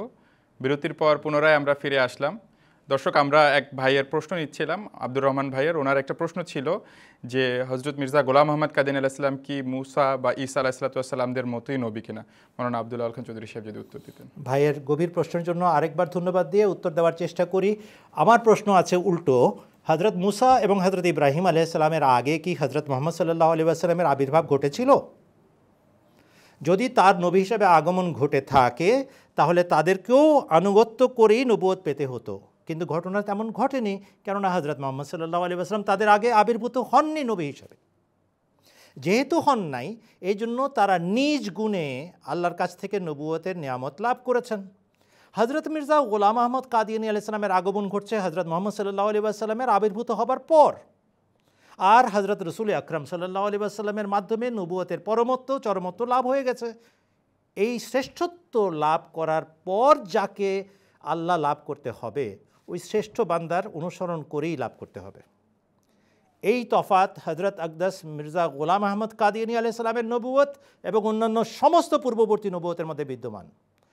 তারা স্বয়ং সম্পূর্ণ নবী ছিলেন, নিজ গুণে নবুয়ত লাভ করেছিলেন। হজরত মির্জা গোলাম আহমদ কাদিয়ানী আলাইহিসসালাম যা কিছু লাভ করেছেন তা হজরত মুহাম্মদ সাল্লাল্লাহু আলাইহি ওয়াসাল্লামের মধ্যস্থতায় এবং তার কল্যাণে লাভ করেছেন। এই তফাৎ সর্বক্ষেত্রে প্রযোজ্য। এখন আপনার প্রশ্নের শেষাংশ আমি কমপ্লিট করছি উত্তর দিতে গিয়ে, আপনার প্রশ্নের উত্তরটা শেষ করছি আমার এই বক্তব্য দিয়ে। হজরত মুহাম্মদ সাল্লাল্লাহু আলাইহি ওয়াসাল্লামের প্রখ্যাত বিখ্যাত হাদিস আছে, আমাদের বিরুদ্ধবাদীরা সারাক্ষণ ব্যবহার করে থাকেন। আমি সেই কোনার পাথর। হজুর সাল্লাল্লাহু আলাইহি ওয়াসাল্লাম বলেছেন, আমার এবং আমার পূর্ববর্তী নবী রসুলদের উপমা হচ্ছে, দৃষ্টান্ত হচ্ছে একটি প্রাসাদের, আর সমস্ত নবী নিজ নিজ যুগে এসেছেন এবং এই শরীয়তের প্রাসাদের এক একটা করে ইট, এক একটা করে পাথর রেখেছেন। সমস্ত মানুষ এই প্রাসাদ দেখত এবং আনন্দ করত, বাহ কি চমৎকার ভবন এবং অট্টালিকা নির্মিত হয়েছে। কিন্তু একটা কোনার পাথর যদি লেগে যেত তাহলে বাড়িটা সম্পূর্ণ হয়ে যেত। হজুর সাল্লাল্লাহু আলাইহি ওয়াসাল্লাম বলছেন, আনা তিলকাল্লাবে না, আমি সেই কোনার পাথর, অতএব বাড়ি সম্পূর্ণ হয়ে গেছে, এখন আর কোনো কিছু এর মধ্যে সংযোজন হতে পারে না, কোনো কিছু বিয়োজন হতে পারে না। ঠিক হাদিসটা মনে পড়ে? এই হাদিসটা মাথায় রাখবেন। যদি হজরত মির্জা গোলাম আহমদ কাদিয়ানী আলাইহিসসালাম রসুলুল্লাহ সাল্লাল্লাহু আলাইহি ওয়াসাল্লামের অস্তিত্বের বাইরে, তার সত্তার বাইরে নিজস্ব স্বকীয়তায় যদি কোনো কিছু লাভ করে থাকেন, তাহলে নতুন একটা পাথর বসাতে হবে সেই বিল্ডিংয়ে, যা কখনোই সম্ভব না। হ্যাঁ, হুজুর সাল্লাল্লাহু আলাইহি ওয়াসাল্লামের অস্তিত্বে বিলীন হয়ে যদিও তিনি আগমন করেন, তাহলে তিনি সেই পূর্ণাঙ্গীন বিল্ডিংয়েরই অংশ এবং হযরত মুহাম্মদ সাল্লাল্লাহু আলাইহি ওয়াসাল্লামের কবরে সমাধিস্থ। ওই যে শেষ ইটটা যেটা বসে আছে না, তার ভিতরে কবরস্থ হয়েছেন হযরত মির্জা গোলাম আহমদ কাদিয়ানী আলাইহিস সালাতু ওয়াস সালাম, তার নেতা এবং গুরু, তার শিক্ষকের আত্মায় বিলীন হওয়ার মাধ্যমে। এই সম্মান এবং এই মর্যাদা আর কারো নাই। এই কারণেই বিলীনতার মাঝেই সমস্ত শ্রেষ্ঠত্ব নিহিত আছে। এখন শেষ করছি, আপনাকে এই কথা বলে আশ্বস্ত হন, পূর্ববর্তী নবীদের মতো স্বাধীন স্বতন্ত্র নবুয়ত না লাভ করেও তিনি বিশ্বনবীর অনুসারী এবং তার মাঝে বিলীন হওয়ার কারণে বিশ্ব নেতৃত্ব দেওয়ার যোগ্যতা নিয়ে এসেছেন এবং তার নেতা এবং গুরু হযরত মুহাম্মদ সাল্লাল্লাহু আলাইহি ওয়াসাল্লামের দিকে দিক নির্দেশনা দেওয়ার জন্য এসেছেন। তার দিকে আহ্বান করেন নাই, তার দিকে আহ্বান করার মাধ্যমে হযরত মুহাম্মদ সাল্লাল্লাহু আলাইহি ওয়াসাল্লামের দিকে আহ্বান করেছেন এবং সমস্ত জগৎকে সুযোগ দিচ্ছেন, এর আগে যা কিছু হয়েছে হয়েছে। তোমাদের নবীরাও বিশ্বনবী সাল্লাল্লাহু আলাইহি ওয়াসাল্লামের ভবিষ্যৎবাণী করে গেছেন, তোমরা তা মানোনি, তার আগমনের যুগ তোমরা আবিষ্কার করো নাই, লাইন মিস করেছো, ট্রেন মিস করেছো। এখন সুযোগ দেওয়া হচ্ছে, এসো এবং আমাকে মান্য করো, যেন হযরত মুহাম্মদ সাল্লাল্লাহু আলাইহি ওয়াসাল্লামকে মান্য করার সুযোগ এবং সৌভাগ্য লাভ করো। এই মহান বার্তা নিয়ে এসেছেন হযরত আকদাস মির্জা গোলাম আহমদ কাদিয়ানী আলাইহিস সালাতু ওয়াস সালাম। আল্লাহ আমাদেরকে বুঝার এবং মানার সৌভাগ্য দিন। ধন্যবাদ মৌলানা সাহেব আপনার সুন্দর উত্তরের জন্য। দর্শক, আপনারা যারা এত ব্যস্ততা থাকা সত্ত্বেও, এত গরম এবং গ্রাম অঞ্চলে আমাদের যে বিদ্যুতের বিভ্রাট আছে তা সত্ত্বেও যারা আমাদের অনুষ্ঠান দেখছেন, সবাইকে আমরা ধন্যবাদ জানাচ্ছি, কৃতজ্ঞতা জানাচ্ছি।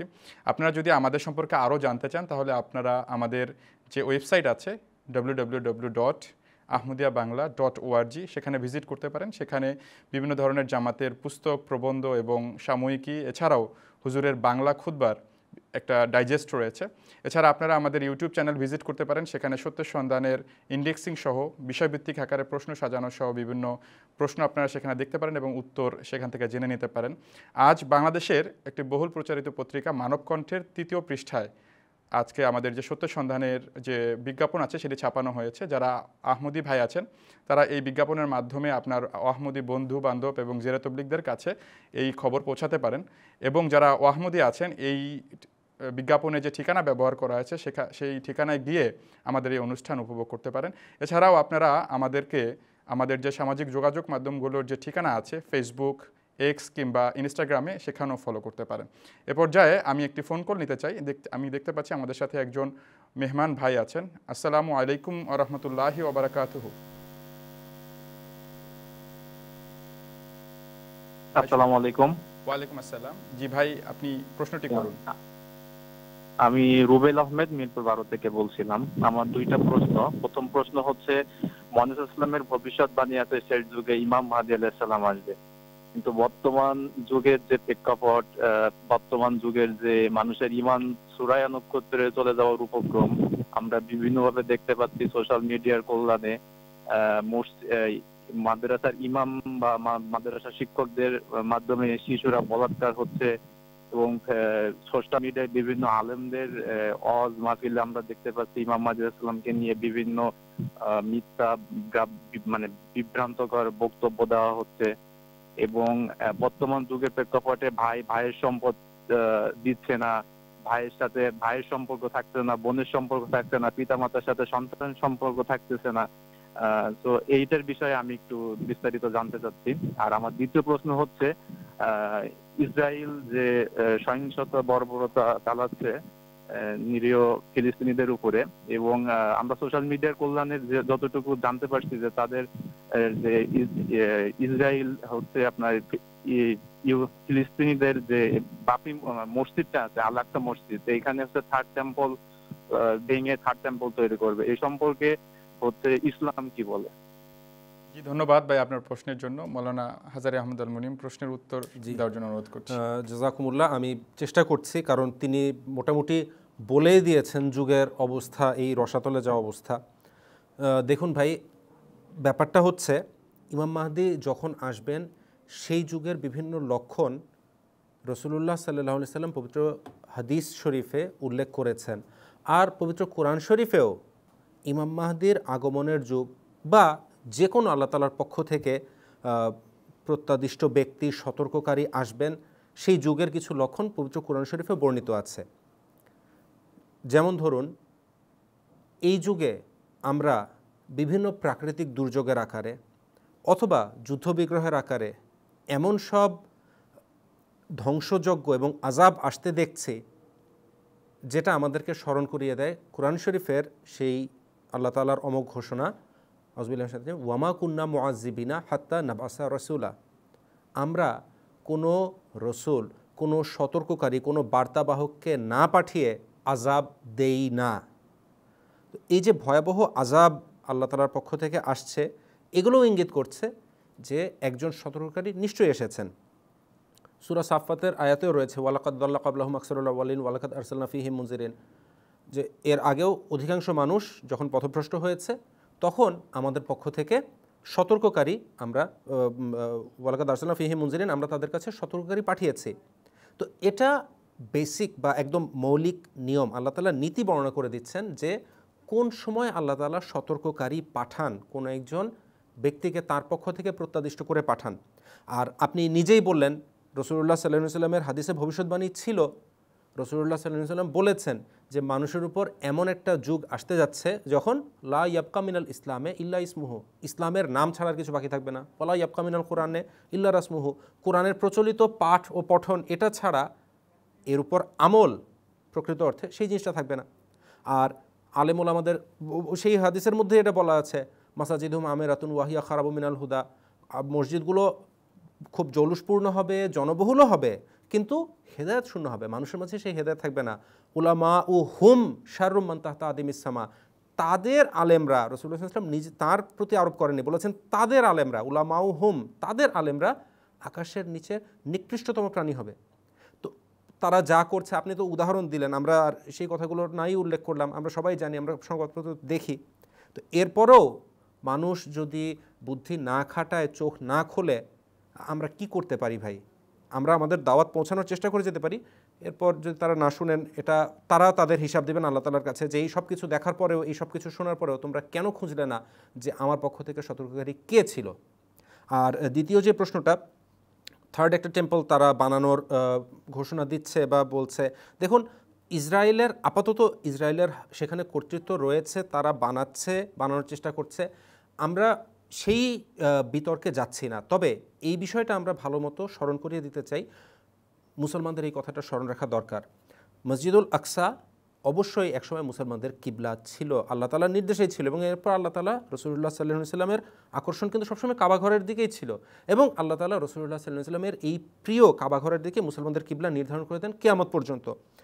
তো আল আকসা মসজিদ যেটাই ছিল, রাসূলুল্লাহ সাল্লাল্লাহু আলাইহি ওয়াসাল্লামের খলিফা হযরত উমর রাদিয়াল্লাহু আনহু যখন সেখানে গিয়েছেন, যখন জেরুজালেম বিজয় করেছে মুসলমানরা, হযরত উমর রাদিয়াল্লাহু আনহু কিন্তু মোটেও সেই মসজিদে গিয়ে নামাজ পড়েননি। তাকে আহ্বান জানানো হয়েছে আপনি আসেন এখানে নামাজ পড়েন, কিন্তু হযরত উমর রাদিয়াল্লাহু আনহু যাননি এই কারণে, কারণ এরা বলবে একটা যুগে এসে বলতো যে আমাদের মসজিদ দখল করে তারা নিজেদের মসজিদ বানিয়েছে। হযরত উমর রাদিয়াল্লাহু আনহু বাইরে এসে একটি ময়লার স্তূপের পাশে সেটাকে আবর্জনার স্তূপকে পরিষ্কার করিয়ে পরবর্তীতে সেখানে মসজিদ নির্মাণ করিয়েছেন। তো এখন তারা তৃতীয় আরেকটা টেম্পল বা উপাসনালয় বানাবে, এটা তাদের ব্যাপার, কিন্তু আমরা উম্মতে মুহাম্মদিয়া হিসেবে এটা নিয়ে আমাদের তাদের সাথে কোনো কনফ্লিক্ট নাই, এটা নিয়ে আমরা কিছু বলতে পারি না। কিন্তু এটা আমরা অবশ্যই বলতে পারি, যেভাবে আল্লাহ তাআলা কোরআন শরীফে উল্লেখ করে রেখেছেন, ওয়ালাকাদ কাতাবনা ফিজ জাবুরে বাদা যিকরে আন্নাল আরদা ইয়ারিসুহা ইবাদিয়া সালেহুন, জবুরে এই উল্লেখ করার পর, স্মরণ করিয়ে দেওয়ার পর আমরা উল্লেখ করে দিয়েছিলাম এই প্রতিশ্রুত ভূমি, আল আরদাস দিয়ে বোঝানো হচ্ছে সেই নির্দিষ্ট প্রতিশ্রুত ভূমি, সার্বিকভাবে সারা পৃথিবীর কথাই বোঝা যায়, কিন্তু এই প্রতিশ্রুত ভূমি, দ্য প্রমিসড ল্যান্ড জেরুজালেম, এটা আল্লাহর নেক বান্দারা লাভ করবেন। উম্মতে মুহাম্মদের যতদিন নেক ছিল, ইবাদে সালেহীন ছিল, ততদিন তাদের কর্তৃত্বে ছিল। যখন তারা যুগের ইমামকে অস্বীকার করার ফলে, ইমাম মাহদীকে অস্বীকার করার ফলে আল্লাহর দৃষ্টিতে সালেহীনদের অন্তর্ভুক্ত থাকেনি আর, তখন তাদের হাতছাড়া হয়েছে। কিন্তু ইনশাআল্লাহ উম্মতে মুহাম্মদিয়া যখন আবার ইমাম মাহদীকে মানবে এবং আল্লাহর প্রকৃত সালে বান্দা যারা রয়েছে তারাই এটার উত্তরাধিকারী হবে, সেই যুগ আসতে যাচ্ছে, আমরা এর উপর দৃঢ় বিশ্বাস রাখি। ধন্যবাদ মৌলানা সাহেব সুন্দরভাবে প্রশ্নের উত্তর দেওয়ার জন্য। দর্শক, আশা করি আপনি আপনার প্রশ্নের উত্তর পেয়েছেন। এই পর্যায়ে আমি দেখতে পাচ্ছি আমাদের সাথে আরও একজন ভাই লাইনে আছেন। আসসালামু আলাইকুম ওয়া রাহমাতুল্লাহি ওয়া বারাকাতুহু। ওয়ালাইকুম আসসালাম। আসসালামু আলাইকুম। ওয়ালাইকুম আসসালাম। জি ভাই, আপনার প্রশ্নটি করুন। আমি ইয়ারিং সিটি থেকে আমি হালকা ইয়ারিং সিটি রাঙ্গামাটি ডিস্ট্রিক্ট হালকা ইয়ারিং থেকে বলছি। আমি একজন আহমদী সদস্য, হালকা ইয়ারিং সিটি হালকা প্রেসিডেন্ট। আমার প্রশ্ন হলো যে হযরত মুহাম্মদ সাল্লাল্লাহু আলাইহি সাল্লামের যুগে ঈসা আলাইহিস সালামের মৃত্যুর বিষয়টা তো সংশোধন ওখানে ওই সময় যদি হইতো, তাহলে আমাদের এখন এই যে মোল্লাদের সাথে আমরা যখন তবলিগে যাই, তখন তারা বলে ঈসা আলাইহিস সালামকে আকাশে জোর জবরদস্তি বসায় রাখছে, আর আমরা কোরআন থেকে প্রমাণ দিতেছি, কিন্তু তারা মানতেছে না। এই বিষয়টা তো রাসূল করিম সাল্লাল্লাহু আলাইহি সাল্লাম সংশোধন করতে পারতেন, কিন্তু এই বিষয়টা আমাদের প্যানেলে আমি একটু জানতে চাচ্ছি। আর দ্বিতীয় আমার প্রশ্নটা হলো যে আমি কিছুদিন এক সপ্তাহ আগে একটা স্বপ্নে দেখছি যে যারা আমাদের বিদ্রোহ করতেছে তারাই আমাদের দিকে ঝুঁকে আসতেছে দলে দলে, যে আমরা আর এই ভ্রান্ত আমরা মানতে রাজি না, আমরা এখন এই লুৎফরের বাসায় যাব, ওখানে যাই আমরা সংশোধন হব। এই বিষয়টা আমি সাহেবের কাছে আমি স্বপ্নের তাবিরটা জানতে চাচ্ছি। জি জি, ধন্যবাদ ভাই আপনার প্রশ্নের জন্য। মাওলানা আব্দুল আউয়াল খান চৌধুরী সাহেব যদি উত্তর দিতেন। ইয়ারাংছড়ির দূর দূরান্তের অঞ্চল থেকে ফোন করার জন্য ধন্যবাদ। আমরা খুব আনন্দিত হলাম যে আপনি এত দূর থেকে আমাদের অনুষ্ঠান দেখছেন এবং অংশগ্রহণ করছেন। প্রথমে আপনার স্বপ্নের জন্য আপনাকে শুভেচ্ছা এবং মোবারকবাদ জানাই, কেননা এর মাঝে সুসংবাদ লুকায়িত আছে, নিহিত আছে। মানুষ দিক বিদিক দিশাশূন্য হয়ে দিশাহারা হয়ে ছুটে বেড়াচ্ছে এবং শেষ পর্যন্ত তাদেরকে সেখানেই আসতে হবে যেখানে আল্লাহ সত্য নাজিল করেছেন। আর আল্লাহ এই যুগে হজরত মির্জা গোলাম আহমদ কাদিয়ানী আলাইহিসসালাতুওয়াসসালামকে তার সবচেয়ে বড় রসুলের অনুগত করে পাঠিয়েছেন।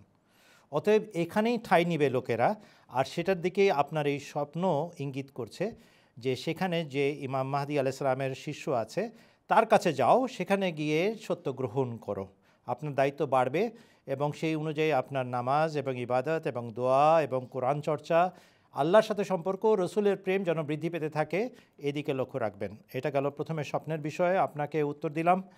আর আপনার প্রথম অংশে উত্তর হচ্ছে, আগে প্রশ্নটা জনগণ জানুক ভালো করে। আপনার প্রশ্নের সারাংশ হচ্ছে আমরা ঈসা আলাইহিসসালামের মৃত্যু কোরআন থেকে দেখাই, কিন্তু তারা মানে না।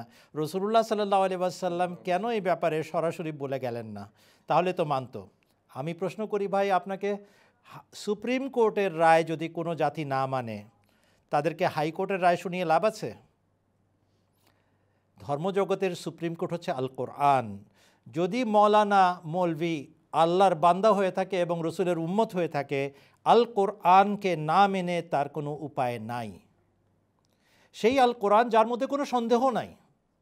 হাদিস শরীফ 150 বছর পরে সংকলিত হয়েছে, তার ভিতরে গবেষণা চলছে, এটা সঠিক না, এটা বেঠিক না, এটা অর্ধেক ঠিক, এটা ঘোলাটে, এটা পরিষ্কার, এটা স্পষ্ট, কত রকমের পরিভাষা আছে হাদিসের জন্য, তাই না? কিন্তু কোরআনের বিষয়টি অকাট্য। হাকিমুন আলা কুল্লি শাইইন। এই কোরআন থেকে যখন একটা জিনিস আপনারা দেখান যে ঈসা আলাইহিস সালাম 2-4 মতো মারা গেছেন, সেটা যখন মানতে রাজি না, আপনারা কি মনে করেন সে রাসূলুল্লাহ সাল্লাল্লাহু আলাইহি ওয়াসাল্লামের বাণী শুনে মেনে নিবে? এত সহজ? আল্লাহ তাআলা যাকে হেদায়েত দেন সে হেদায়েত পায়।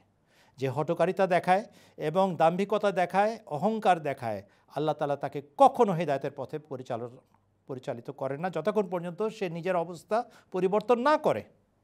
অতএব আপনার কাজ হচ্ছে বিনীতভাবে বিনয়ের সাথে সত্য প্রচার করতে থাকা, এবং আপনি ঠিক কাজ করেন যে কোরআন থেকে দেখান। আসল কথা কোরআনে বর্ণিত আছে, তার ব্যাখ্যা বিশ্লেষণ এবং তাফসীর হচ্ছে হাদিস শরীফে। আপনি যখন কোরআন থেকে দেখাবেন সে মানতে বাধ্য, তা না হলে কমপক্ষে বাড়িতে ফেরত গিয়ে সে চিন্তা করবে যে আমি করলামটা কি। সে আমাকে আল্লাহর বাণী থেকে দেখালো ঈসা আলাইহিস সালাম মারা গেছেন, আর আমি হঠকারিতা দেখিয়ে চলে আসলাম। আজ নয়, কাল নয়, পরশু তারা সম্বিত ফিরে পাবে এবং গ্রহণ করবে। সেই যুগও আসছে। আমাদের আহমদিয়া জামাতের এক বড় মৌলানা আছেন, আহলে হাদিস সম্প্রদায় থেকে আহমদি হয়েছেন। তিনি যখন আরামনগর আলিয়া মাদ্রাসা সরিষাবাড়ির ভাইস প্রিন্সিপাল ছিলেন, তখন তিনি একজন আহমদিকে সবার সামনে খাটো করার জন্য বললেন, কোরআনে লেখা আছে ঈসা আলাইহিসসালাম জীবিত আছেন, আকাশে আছেন। রাতে গিয়ে ছটফট করেছেন যে আমি ইন্ডিয়াতে পড়াশোনা করেছি, আমি অনেক বড় ডিগ্রি, 14 হাত লম্বা আমার পাগড়ি, আমি সবার সামনে আল্লাহর নামে মিথ্যা কথা বলে আসছি। আমি বলেছি কোরআন শরীফে নাই তিনি মারা গেছেন, বরং আছে আকাশে সশরীরে জীবিত আছেন, অথচ কোরআনে কোথাও আকাশ শব্দটা নাই, সশরীরের শব্দটা নাই, জীবিত শব্দটা নাই, আর আমি বলে আসছি অকপটে। এটার কারণে উনি সারা রাত ঘুমোতে পারেন নাই। পরের দিন এসে সেই আহমদি ভাইকে বলছেন, ভাই আমাকে বই দাও, বই দাও, তোমরা কোন যুক্তিতে কোন নিরিখে তোমরা বলো ঈসা আলাইহিস সালাতু ওয়াস সালাম মারা গেছেন। এবং তিনি পড়াশোনা করেছেন, দোয়া করেছেন, গ্রহণ করেছেন, এখনও তিনি জীবিত আছেন, শেষ মুহূর্তগুলো কাটাচ্ছেন তার জীবনের। এবং আহলে হাদিসের প্রখ্যাত আলেমদের পরিবারের বড় ভাই তিনি, তার ছোট ভাইরা এখন লিড করেন আহলে হাদিস সম্প্রদায়কে। আমার খুব ভালো লাগে যখন আমি চিন্তা করি, যখন আহমদিয়া জামাত প্রতিষ্ঠিত হয়েছিল সবচেয়ে বেশি আহমদিয়ত গ্রহণ করেছে আহলে হাদিসের লোকেরা, আর সবচেয়ে বেশি বিরোধিতাও করেছে আহলে হাদিসের লোকেরা। হযরত হাকিম নুরুদ্দিন সাহেব রাদিয়াল্লাহু আনহু আহলে হাদিসের প্রখ্যাত আলেম ছিলেন, অথরিটি ছিলেন, আর তিনি হযরত মসিহ মাউদ আলাইহিস সালাতু ওয়াস সালামকে সবচেয়ে বেশি গ্রহণ করেছেন এবং বিলীন হয়েছেন তার মাঝে। আর সবচেয়ে বেশি বিরোধিতাও করেছে মোহাম্মদ হোসেন বাটালভি সাহেব আর সানাউল্লাহ অমৃত শহরী, সবাই, নজির হোসেন দেলভি সাহেব আর নবাব সিদ্দিক হাসান খান সাহেবের শিষ্য সবাই। অর্থাৎ ওই একই জিনিসের জন্য পুনরাবৃত্তি হচ্ছে বাংলাদেশে। আহলে হাদিস সবচেয়ে বেশি আমাদেরকে অস্বীকার করে এবং কাফের বলার ক্ষেত্রে সবচেয়ে বেশি স্পর্ধা দেখায়, আবার তাদের ভিতর থেকেই সবচেয়ে বেশি বিচক্ষণ লোক বেরিয়ে আসে। অতএব আপনাদেরকে সাহসের সাথে, দোয়ার সাথে, ধৈর্যের সাথে তবলিগ করতে হবে এবং কোরআন ছাড়লে হবে না। কোরআন থেকে দেখাবেন, যার সাথে কোরআন আছে সে সত্যবাদী, যাকে কোরআন সমর্থন দেয় তাকে সারা জগৎ মিলেও মিথ্যাবাদী প্রমাণ করতে পারবে না। কোরআন কা হার বা হাত মেলো তো তোমারই ফতা হ্যায়, হযরত মসিহ মাউদ আলাইহিস সালাতু ওয়াস সালামের উক্তি, মনে রাখবেন। আল্লাহ ভালো রাখুন। জি, ধন্যবাদ মৌলানা সাহেব অত্যন্ত স্পষ্টভাবে উত্তর দেওয়ার জন্য। দর্শক, আশা করি আপনি আপনার প্রশ্নের উত্তর পেয়েছেন। গত কয়েকদিন, 2 দিন যাবত এবং আজকেও অনেকেই এমন আছেন যে ঈসা আলাইহিস সালাতু ওয়াস সালামের কবর দেখার জন্য আবেদন করছেন। যদিও মৌলানা সাহেব বলে দিয়েছেন যে সুপ্রিম কোর্টের রায় হচ্ছে ঈসা আলাইহিস সালাতু ওয়াস সালাম মারা গেছে, যদি সেক্ষেত্রে কবর বাস্তবে তার অস্তিত্ব পাওয়া নাও যায়, তবুও পবিত্র কোরআন দ্বারা এটা সাব্যস্ত হয় যে তিনি মারা গেছেন। তবুও যেহেতু আপনারা বারবার আবেদন করছেন এবং মসিহ মাউদ আলাইহিস সালাতু ওয়াস সালামের নিজের গবেষণায় হযরত ঈসা আলাইহিস সালাতু ওয়াস সালামের এই কবরের অস্তিত্ব খুঁজে পাওয়া গেছে এবং ইতিহাস এটার পক্ষে সাক্ষ্য দেয়, তাই আমরা এই পর্যায়ে হযরত ঈসা আলাইহিস সালাতু ওয়াস সালামের কবর নিয়ে একটি বিশেষ তথ্যচিত্র দেখে নিতে চাই।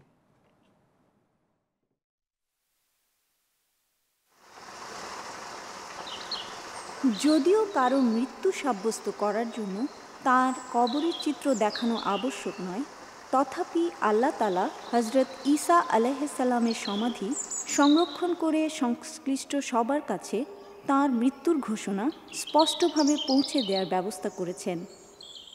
ভারতের কাশ্মীর রাজ্যের শ্রীনগর শহরের একটি মহল্লার নাম খান ইয়ার, আর এখানেই সমাধিস্থ আছেন হযরত ঈসা আলাইহিস সালাম, যিনি এখানে ইউজ আসেফ নবী নামে পরিচিত।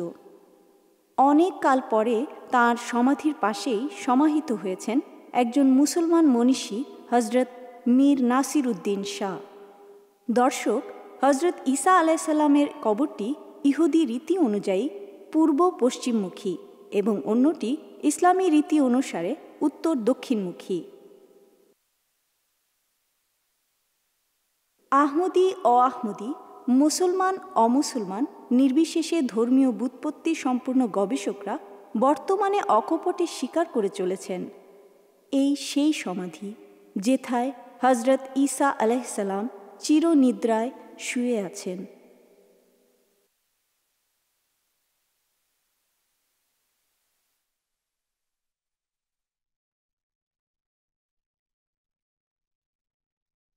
দর্শক, আমরা দেখছিলাম হযরত ঈসা আলাইহিস সালাতু ওয়াস সালামের কবর নিয়ে একটি বিশেষ তথ্যচিত্র। যদিও এটি আবশ্যক ছিল না, কিন্তু আপনাদের ধারণাটি পরিষ্কার করার জন্য এটা আমরা আপনাদেরকে দেখিয়ে নিলাম। এই পর্যায়ে আমরা একটা ফোন কল নিব। আমরা দেখতে পাচ্ছি আমাদের সাথে একজন ভাই আছেন। আসসালামু আলাইকুম ওয়া রাহমাতুল্লাহ।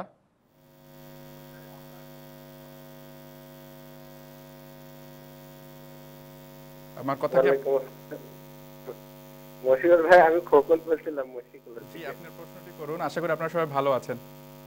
আলহামদুলিল্লাহ ভালো আছি। আমার প্রশ্ন, আমার এক মেহমানের পাশে বসা আছে, সে প্রশ্ন করছে, আমরা তো সবাই তীর ধরা মানুষ কুষ্টিয়া জেলায়, তোমার হলো আবার ইমাম মাহদি কিয়ামে মানতে হবে।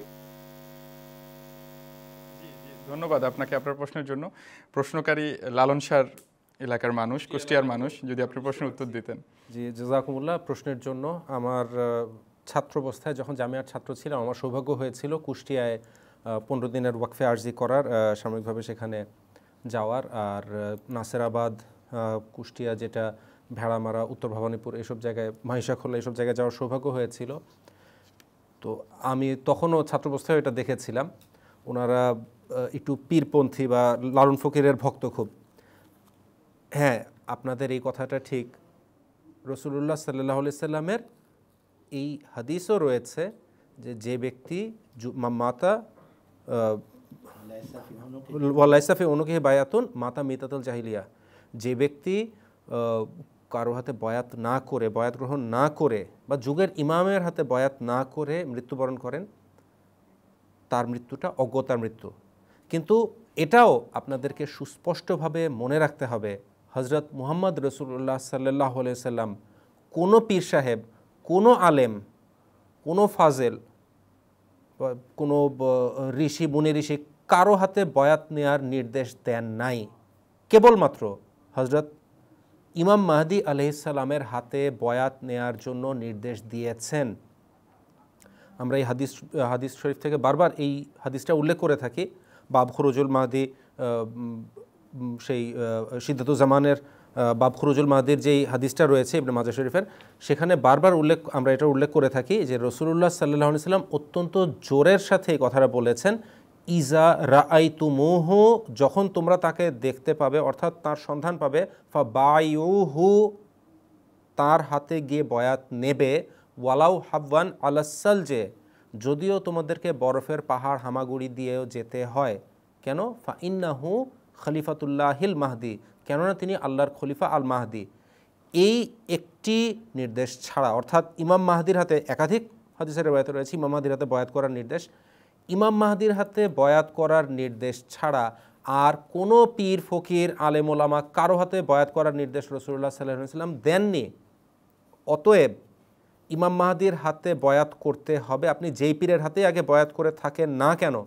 রাসূলুল্লাহ সাল্লাল্লাহু আলাইহি ওয়াসাল্লাম আমাদের সবার যিনি আসল পীর, আসল আমাদের নেতা মনিব, হজরত মুহাম্মদ সাল্লাল্লাহু আলাইহি ওয়াসাল্লাম যেই পীরের হাতে বয়াত করার নির্দেশ দিয়েছেন, অর্থাৎ ইমাম মাহদি, তার হাতে বয়াত করতে হবে। আপনি যদি অন্য কারো হাতে বয়াত করে থাকেন, সেটা রাসূলুল্লাহর নির্দেশে করেন নাই, কিন্তু রাসূলুল্লাহর নির্দেশ পালনার্থে তার শাফাত, ভাই কিয়ামতের মাঠে আপনি রাসূলুল্লাহর শাফাত কি করে পাবেন যদি তার নির্দেশ না মানেন? রাসূলুল্লাহর নির্দেশ মান্য করে তার শাফাত পাওয়ার জন্যই ইমাম মাহদির হাতে আপনাকে বয়াত করতে হবে, এটা ছাড়া অন্য কোনো গতি নাই। আমরা এটাই বুঝি। ধন্যবাদ মৌলানা সাহেব আপনার সুন্দর উত্তরের জন্য। দর্শক, আশা করি আপনি আপনার প্রশ্নের উত্তর পেয়েছেন। আমরা আমাদের মূল আলোচ্য বিষয়ে এবার ফিরে আসতে চাই। আমাদের মূল আলোচ্য বিষয় ছিল হুজুর আয়াদাহুল্লাহ তাআলা বিনাসিল আজিজ গত 9 মার্চ যে শান্তি সম্মেলনে ভাষণ প্রদান করেছিলেন সেই বিষয়। আমরা এবারে মৌলানা আব্দুল আউয়াল খান চৌধুরী সাহেবের কাছে যেতে চাই। মৌলানা সাহেব শুধুমাত্র পঞ্চম খলিফাই নন, বরঞ্চ আহমদে মুসলিম জামাতের প্রতিষ্ঠাতা থেকে শুরু করে সকল খলিফাই বৈশ্বিক এই পরিস্থিতি সম্পর্কে বারবার সতর্ক করেছেন। যদি আপনি আমাদের দর্শকদের জন্য খলিফাতুল মসিহ সানি রাদিয়াল্লাহু তাআলা আনহুর সতর্কবাণী উপস্থাপন করতেন। হজরত খলিফাতুল মসিহ সানি রাদিয়াল্লাহু আনহু তার তাফসিরে কবীরে এমন বিষয়ের অবতারণা করেছেন, এমন ভাষায় অ্যাপিল করেছেন যেটার কোনো তুলনা আমরা খুঁজে পাই না অন্য কোনো তাফসিরে। সেখানে তিনি সূরা ফাতিহার 6 এবং 7 নম্বর আয়াতের ব্যাখ্যায়, আবার সূরা বনী ইসরাইলের সূচনায় অর্থাৎ প্রথম রুকুতে তার ব্যাখ্যায়, আর সূরা বনী ইসরাইলের শেষাংশ 105-106 নম্বর আয়াতের ব্যাখ্যায়, আবার সূরা আল আম্বিয়া তার 105 এবং 106 নম্বর আয়াতের তাফসিরে, আর সূরা আল লাহব এই সূরার তাফসিরে ইহুদিদের চক্রান্ত, ইহুদিদের ঔদ্ধত্য এবং তাদের পরিণাম এবং এর মাঝে নিহিত মুসলমানদের জন্য ভবিষ্যৎবাণী স্পষ্টভাবে অকাট্য রূপে বর্ণনা করেছেন এবং বিস্তারিত আকারে করেছেন। ইতিহাসের যে সমস্ত ঘটনা আমাদের চক্ষু উন্মেলন করার জন্য, খুলে দেওয়ার জন্য আবশ্যক, সেগুলোর পুনরাবৃত্তি করেছেন। আমাদেরকে বুঝিয়েছেন, দেখো ইহুদিদের সাথে আল্লাহর আচরণ, আর সেই একই পদাঙ্ক অনুসরণ করে মুসলমানরা অগ্রসর হচ্ছে, অতএব তাদের জন্য একই তাকদীর লিখিত হয়েছে। ইহুদিরা দুইবার ইয়েরুশালেম কেনান তাদের প্রতিশ্রুত পবিত্র ভূমি হাতছাড়া করেছে শাস্তিস্বরূপ। একবার হাতছাড়া হয়েছে বনু কাদ নজরের আমলে, ব্যাবিলনের শাসক ধ্বংস করে ছেড়েছে। দ্বিতীয়বার এই ধ্বংসের মুখ দেখেছে ইহুদি জাতি হজরত ঈসা আলাইহিসসালামের লানতের কারণে, অভিশাপের কারণে। প্রথমবার দাউদ আলাইহিসসালামের অভিশাপের ফলে, দ্বিতীয়বার হজরত ঈসা আলাইহিসসালামের অভিশাপের ফলে 70 সনে অর্থাৎ খ্রিস্টাব্দ 70-এ, এবং এটা সিজার টাইটাসের আমলে অর্থাৎ রোমীয় শাসক টাইটাসের আমলে ঘটেছিল, দ্বিতীয় ধ্বংস। হে মুসলমানরা, তোমাদের বিষয়ে ভবিষ্যৎবাণী আছে, তোমরাও সেইভাবেই বনি ইসরায়েলের অনুকরণ করবে যেভাবে সাপ একই গর্তে ঢুকে, ও যে গর্তে ওই ইঁদুর ঢুকেছে তোমরাও সেই একই গর্তে গিয়ে আশ্রয় নিবে। এক জুতার সাথে আরেক জুতার যেরকম মিল খায় তোমাদের এবং তাদের সাথে এরকমই সাদৃশ্য সৃষ্টি হবে। তাহলে সাবধান হয়ে যাও, সেই পথে অগ্রসর হয়েও না যে পথে ইহুদিরা ধ্বংসপ্রাপ্ত হয়েছে। কিন্তু কে শুনে কার কথা? প্রথমবার যেভাবে ইহুদিরা শাস্তি পেয়েছিল বনু কাদ নজরের হাতে, ব্যাবিলনের সম্রাটের হাতে, ঠিক তেমনি আইয়ুবী, সালাউদ্দিন আইয়ুবী, হজরত সালাউদ্দিন আইয়ুবী বিখ্যাত প্রখ্যাত মুসলমান সেনাপতির আগের যুগে 92 বছর পর্যন্ত মুসলমানরা এই পবিত্র ভূমি কেনানের ইয়েরুশালেম এবং তার সংলগ্ন এলাকা থেকে বঞ্চিত হয়েছে। যখন হজরত সালাউদ্দিন আইয়ুবী সেনাপতির বীর দর্পে অবতীর্ণ হন এবং আবার হাতছাড়া এলাকা তার হস্তগত হয়, তখন মুসলমানরা 92 বছরের একটা ব্যবধান শেষে পুরোপুরিভাবে আবার ফেরত পায় এই পবিত্র ভূমি, বিশেষ করে জেরুজালেম।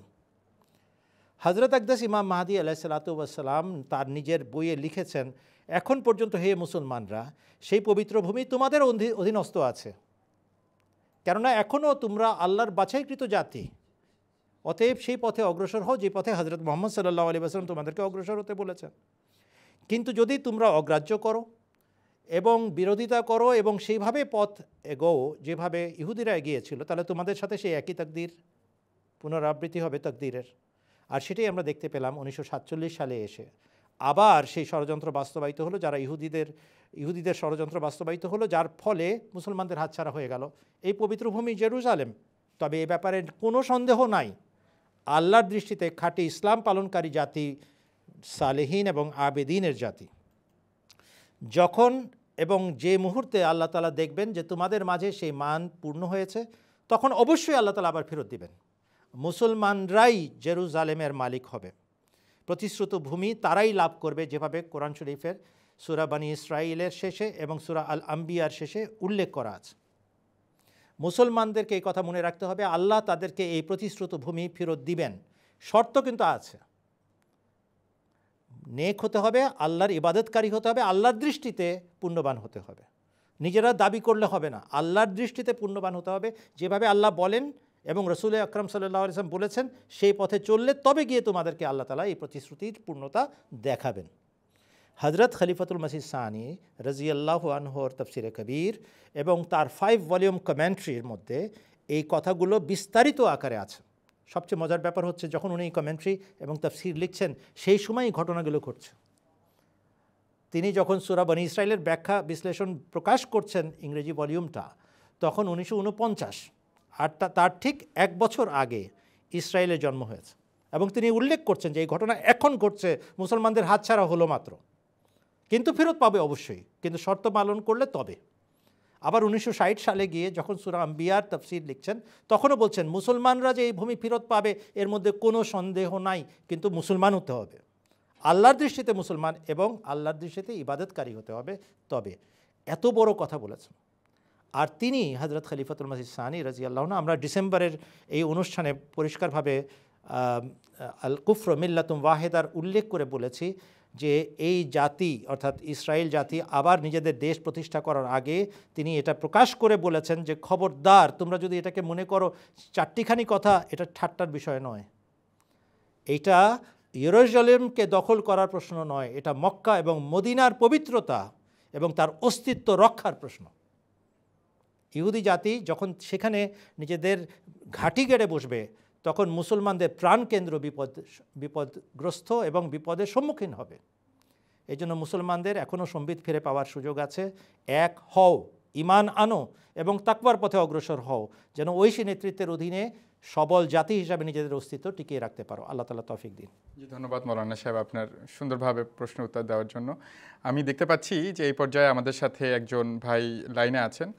আসসালামু আলাইকুম ওয়া রাহমাতুল্লাহি ওয়া বারাকাতুহু।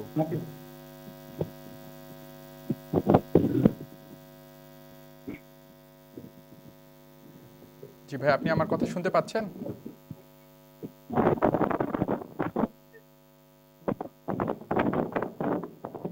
আসসালামু আলাইকুম। আমার মনে হচ্ছে যে উনি আমাদের কথা শুনতে পাচ্ছেন না।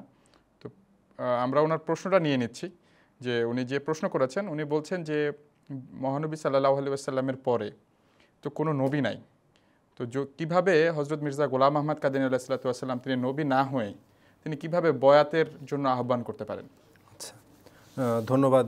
যেই ভাই আমরা যোগাযোগ করতে পারলাম না কিন্তু প্রশ্নটা পাঠিয়েছেন, মহানবী সাল্লাল্লাহু আলাইহি ওয়াসাল্লামের পরে তো কোনো নবী নাই, তাহলে তিনি কি করে, মির্জা সাহেব কি করে বয়াত নিতে পারেন? দেখুন, বয়াত নেয়ার জন্য আমরা এই বিষয়টা আমি তাত্ত্বিকভাবে একটু পিছন থেকে শুরু করছি। বয়াত নেওয়ার জন্য মির্জা সাহেবের নবী হওয়া কিন্তু মোটেও আবশ্যক না। যদি তিনি ইমাম মাহদি হয়ে থাকেন, আল মাহদি হয়ে থাকেন, সেই ইমাম মাহদি যার কথা রাসূলুল্লাহ সাল্লাল্লাহু আলাইহি সাল্লাম ভবিষ্যৎবাণী করে বুঝিয়ে দিয়েছেন, তাহলে অবশ্যই তার হাতে বয়াত করতে হবে। আমরা একটু আগেই বলছিলাম হাদিসটির কথা, ইজা রাআইতুমুহু ফাবাইউহু ওয়ালাউ হাব্বান আলাসাল যে ফাইন্নাহু খলিফাতুল্লাহিল মাহদি। যখন তোমরা ইমাম মাহদির সংবাদ পাবে, তার কথা জানতে পারবে, দেখতে পাবে, অর্থাৎ তার কথা জানতে পারবে, তখন বরফের পাহাড়ের উপর অর্থাৎ বিভিন্ন রকম চরম প্রতিবন্ধকতাও যদি সামনে আসে, সেগুলোকে ডিঙিয়ে, সব বাধা ডিঙিয়ে তার হাতে গিয়ে বয়াত করবে। আরেকটি হাদিস থেকে, রাসূলুল্লাহ সাল্লাল্লাহু আলাইহি ওয়াসাল্লামের আরেকটি হাদিস থেকে জানা যায় যে যখন তোমরা মাহদির সন্ধান পাবে তখন তার কাছে যাবে, ফালইয়াকরা আলাইহি মিন্নি আসসালামা, আমার পক্ষ থেকে তার উপর সালাম বলবে, তার কাছে আমার সালাম পৌঁছাবে আমার পক্ষ থেকে। তো এই কড়া নির্দেশের কারণে যিনি ইমাম মাহদি হবেন তার হাতে বয়াত অবশ্যই নিতে হবে, তার জন্য নবী হওয়া আবশ্যক না। তবে হজরত মুহাম্মদ রাসূলুল্লাহ সাল্লাল্লাহু আলাইহি সাল্লাম যেভাবে করে হাদিস শরীফ আমরা বারবার উল্লেখ করে থাকি, ইবনে মাজাহ শরীফের হাদিস, ওয়ালাল মাহদিয়ু ইল্লা ঈসা ইবনে মারিয়াম, ঈসা ইবনে মারিয়াম ছাড়া অন্য কোনো মাহদি নাই। অর্থাৎ ইমাম মাহদিরই আরেকটা পরিচয় হচ্ছে তিনি এই উম্মতের জন্য ঈসা ইবনে মারিয়ামও হবেন। এবং রাসূলুল্লাহ সাল্লাল্লাহু আলাইহি সাল্লাম মুসলিম শরীফের হাদিসে 4 বার তাকে নবিউল্লাহ ঈসা বলে আখ্যা দিয়েছেন, তিনি আল্লাহর নবী হবেন।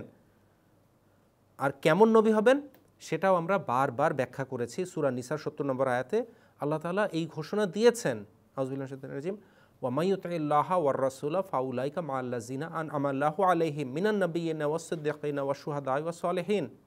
যারা আল্লাহ এবং এই রাসূল মুহাম্মদ সাল্লাল্লাহু আলাইহি সাল্লামের আনুগত্য করবে তারা সেই সব লোকদের অন্তর্ভুক্ত হবে যাদেরকে আল্লাহ তাআলা পুরস্কার দান করেছেন। আর পুরস্কারগুলো কি কি? মিনান নাবিয়্যিনা, নবীদের মধ্যে অন্তর্ভুক্ত হবেন 1 নম্বর পুরস্কার, ওয়াস সিদ্দীকিনা ওয়াশ শুহাদা'i ওয়াস সালিহিন, সিদ্দিকদের মধ্যে অন্তর্ভুক্ত হবেন, শহীদদের মধ্যে অন্তর্ভুক্ত হবেন, সালেহিনদের মধ্যে অন্তর্ভুক্ত হবেন, নেক বান্দাদের মধ্যে অন্তর্ভুক্ত হবেন। এই উম্মতে সালেহিন অবশ্যই ছিলেন। শহীদ তো বিভিন্ন যুদ্ধাভিযানে রাসূলুল্লাহ সাল্লাল্লাহু আলাইহি ওয়াসাল্লামের সাথে সাহাবীরা শহীদ হয়েছেন, এটাও আমরা জানি। সিদ্দিক, হযরত আবু বকর সিদ্দিক রাদিয়াল্লাহু আনহুর কথা আমরা অবশ্যই জানি, সিদ্দিক হয়েছেন। তো আল্লাহ তাআলা এক দাগে 4টা পুরস্কারের কথা বললেন, প্রথম পুরস্কারটাই দিবেন না আর বাকি 3টা দিয়ে দিবেন?